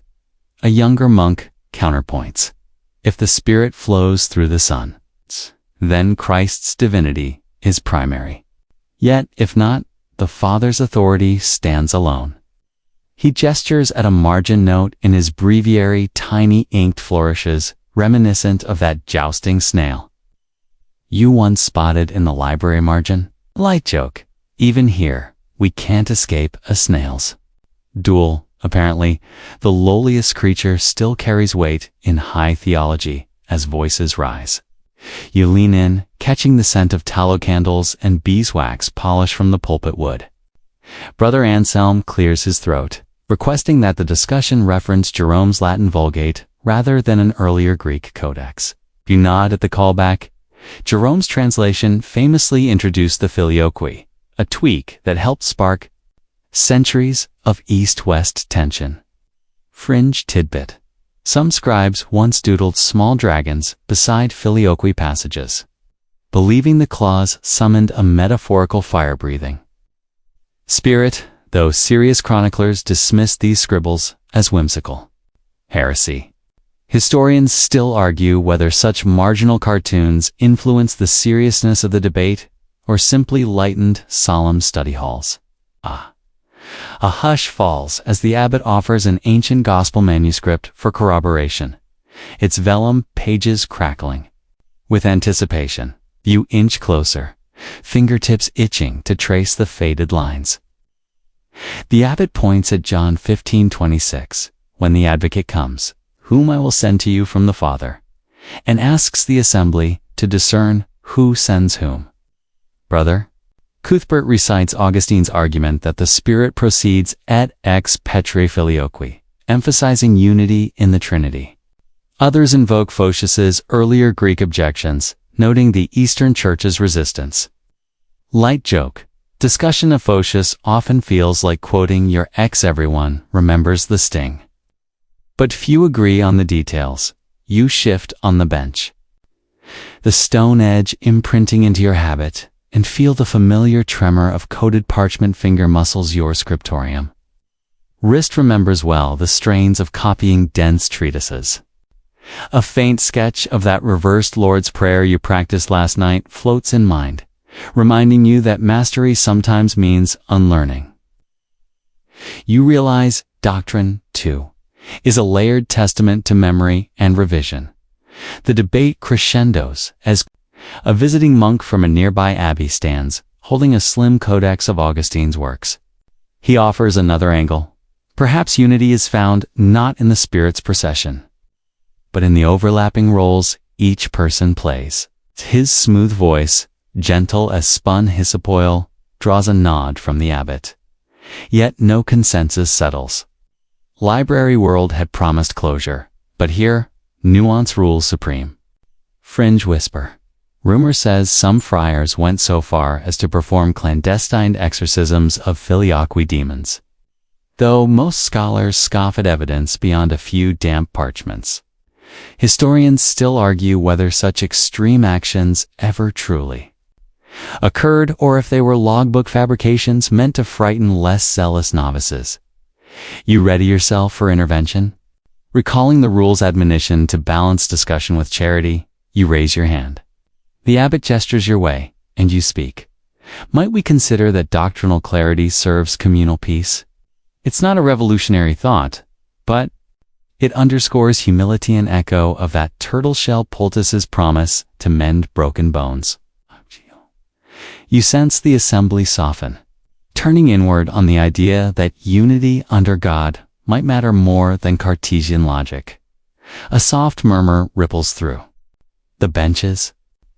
Brother Simeon offers a prayer, weaving quotations from Isaiah about unity of purpose. You close your eyes for a heartbeat, breathing in that incense-laced hush, letting the words meld with candlelight, dancing on stone. It's a collective exhale, a reminder that debate is both ritual and reconciliation. The abbot nods, turning the assembly toward the final point.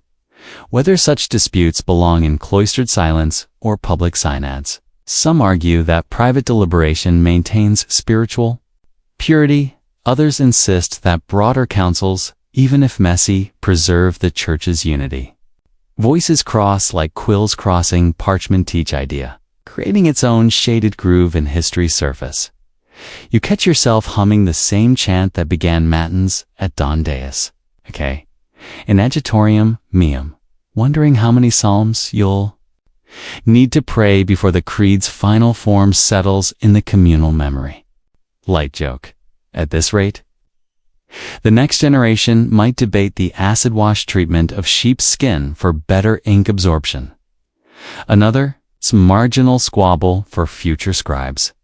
A final hush falls as the abbot intones, "We shall carry these discussions forward in charity and silence." He closes the ancient gospel, its spine creaking like a satisfied monk stretching after long vespers. You rise with the others, voices hushed in a shared Deo gratias. The debate hasn't ended, simply paused. It's tucked into the monastery's living tradition.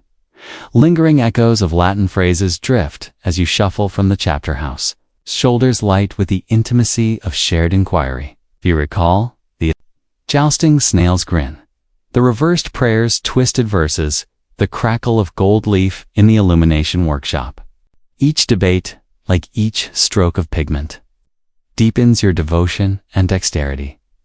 Stepping back into the cloister, the afternoon sun warms your habit. Ahead lies the candlelit hush of twilight vespers, where yet another chapter of monastic life awaits. But for now, you carry the resonance of scholarly voices, reminders that hidden worlds thrive not only on prayer and labor, but on the gentle forging of mind and spirit through discourse. You slip through the cloister's shadowed arches as dusk drapes the abbey in violet light. Candles flicker at each buttress, their golden flames trembling against the deepening blue of twilight. You draw your hood over your head, feeling the cool stone gradually yield to warmth as you approach the chapel doors. The low hum of vespers already threads through the air an invitation and a warning that silence has value here. Inside, the nave is suffused with amber glow. Hundreds of candles in iron sconces blaze like constellations mapped across plastered walls. You inhale the smoky scent of incense mixed with melted beeswax. A perfume more intoxicating than any tavern's brandy-soaked nostalgia. Mainstream. Fact. Vespers, the evening prayer of the divine office traditionally includes Psalm 109, the Magnificat, and a series of hymns, marking the transition from labor to spiritual rest. You enter a side aisle and sink into your assigned stall. The carved wooden misericord beneath you whispering centuries of silent support. Your fingers brush the smooth surface as the sexton begins the chant.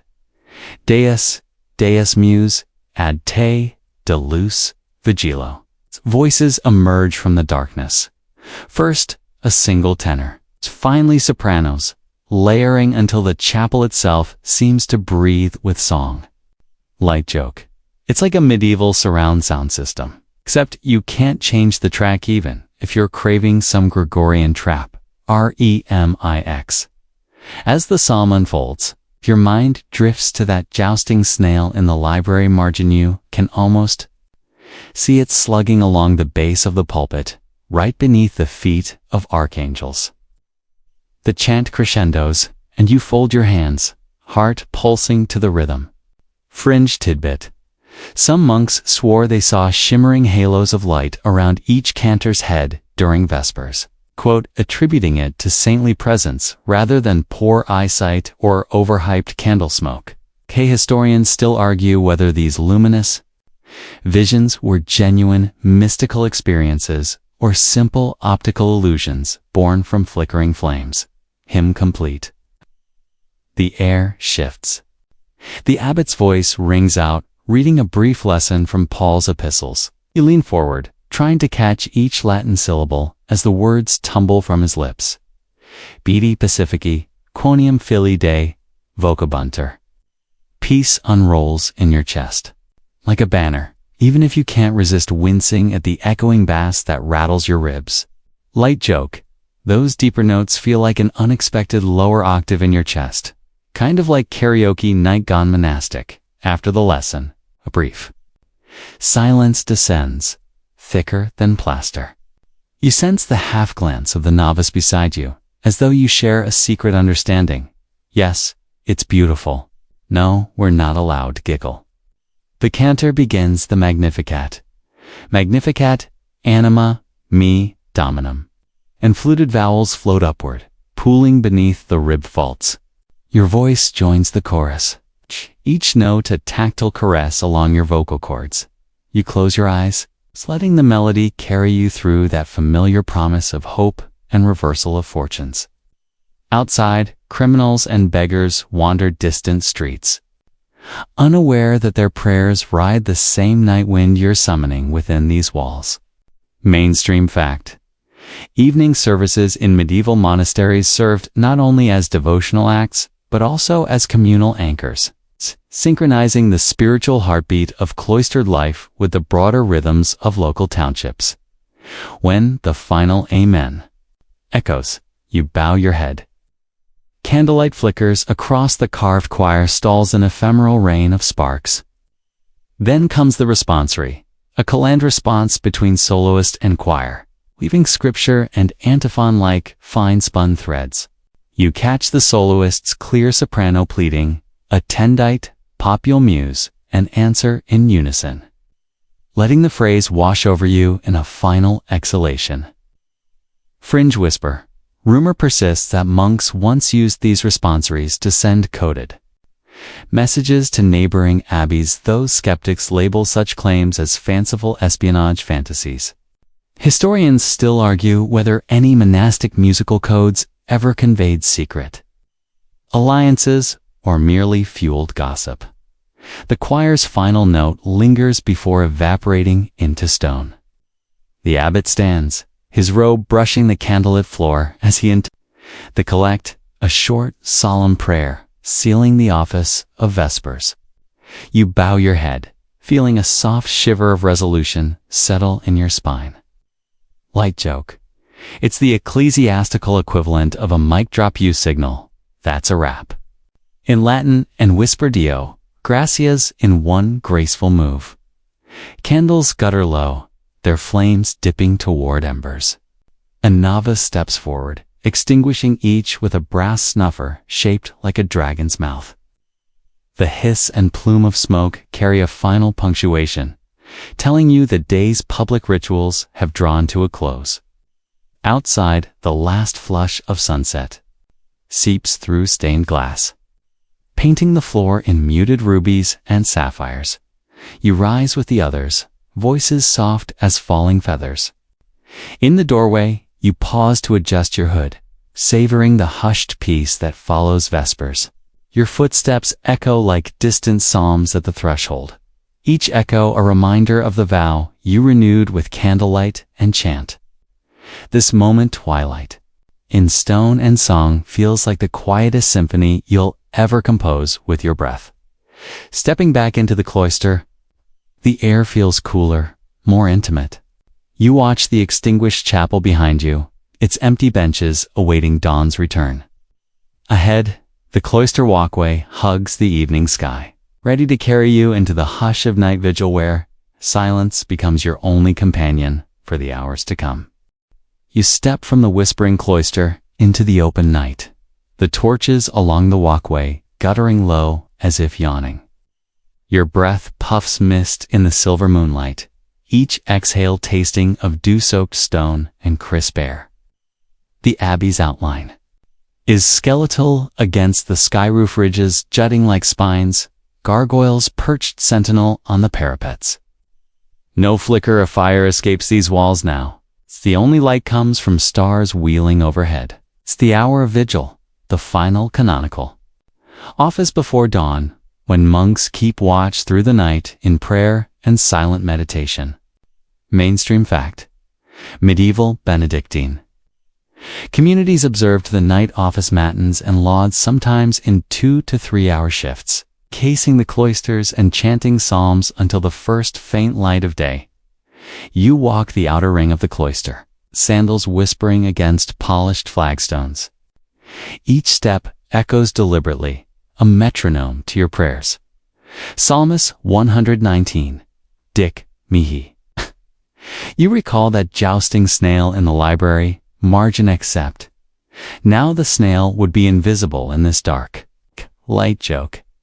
If that snail were out tonight, it'd need night vision goggles, or it'd get lost in the shadows. You round a corner and pass the chapter house door. Its iron bolt slips shut, the joint between stone and timber ceiling in secrets of debates and readings past. A cold breeze fans your habit, and you tug the hood tighter. Ahead, the abbot's lantern hangs unlit beside the infirmary gate. No need for flame when silence is your lamp. You inhale the faint scent of hyssop petals, drying in the cool air, a residual from earlier infirmary healing. Fringe tidbit. Some infirmarian monks scattered hyssop during night vigils, leaving its aroma warded off nightmares and rogue spirits prowling the cloister. Historians still argue whether hyssop's protective reputation was widespread practice or a singular abbot's eccentric idea. You reach the eastern walk, where a lone marble bench sits beneath a slender column. You settle there, back straight, eyes on the star-strewn sky framed by cloister arches. The night chorus stirs, distant hoot of an owl, rustle of trees beyond the abbey wall. In the hush, you recall the illumination workshop's glow of gold leaf here. Darkness is the canvas, and your breath, the only paint. Light joke, who knew the original blackout was so immersive no power outage insurance required? The chant begins again. But this time it's a solo responsory. One voice, a tenor from the infirmary wing, rising in the silence like a single drop in a still pond. You press palm to heart, matching his pitch before your voice joins the refrain. The notes coil around the arches, tiny echoes bouncing back as gentle affirmations. Mainstream fact: these nocturnal chants were believed to guard souls during the vulnerable dark hours, a spiritual patrol sung to keep both body and spirit watchful. When the responsory fades, you rise and pace the north cloister. An old gargoyle's chipped jaw catches Moonlight's empty grin, as lewd as any library cartoon.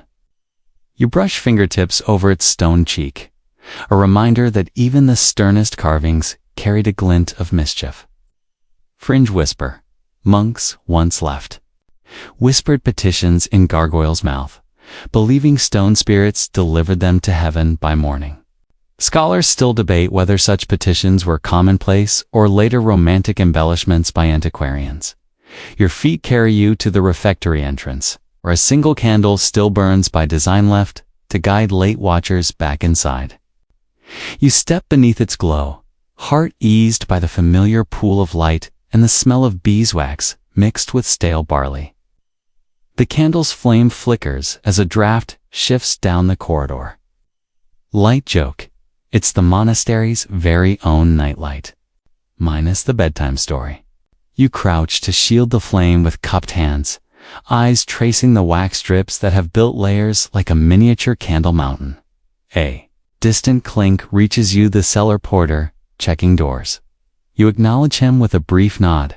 B returns it with a silent thumbs up, an okay in sign language, older than speech. Together, you patrol the door's bolt, ensuring no stray wind or wandering fox disturbs the abbey's slumber. Mainstream fact: medieval monasteries often assigned a rotating guard duty called a porter's watch, responsible for warding off intruders and protecting the precinct during the night. Satisfied, you slip outside again.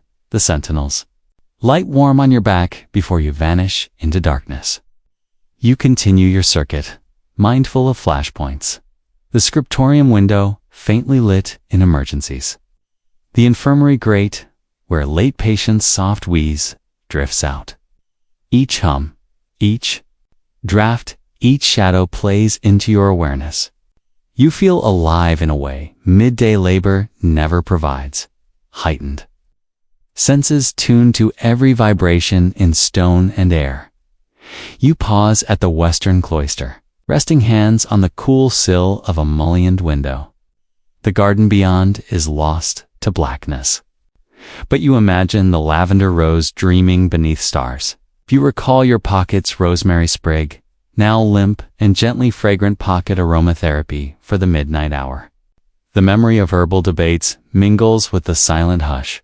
Wormwood's visions, chamomile's dreams, valerian's soggy gymsock aroma. Light joke: if someone bottled that scent, you'd call it Midnight Monk. Ode to vigil and sell it to stressed out nobles. Stirred, you rise to complete your watch.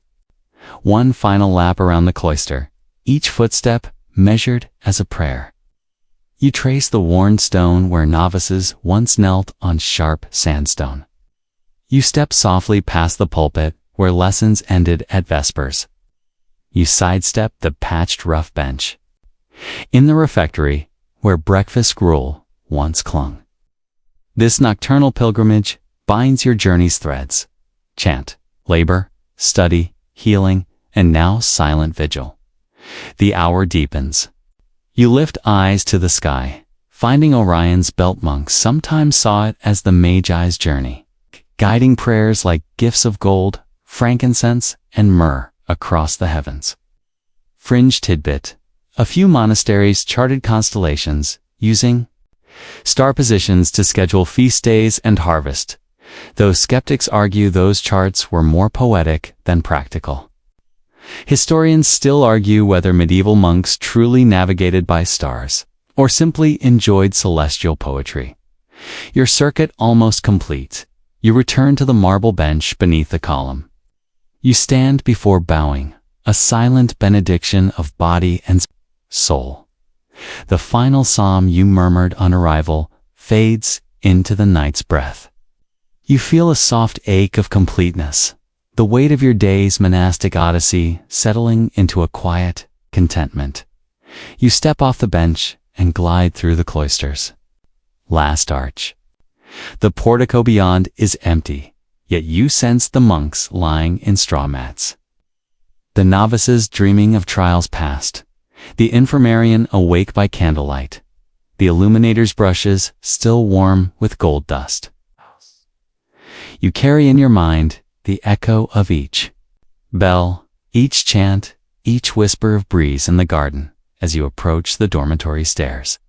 You pause, tracing the ridged stone once more. This hidden world, bound by prayer and routine, invites you into a twilight sanctuary where silence is both shield and guide.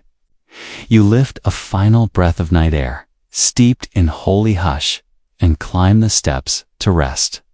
The vigil has ended, but its stillness will stay with you, an imprint deeper than any carved capital or gilded margin. You open the dormitory door, slip inside, and close it softly behind you, leaving the cloister's dark chorus to stars and Tess.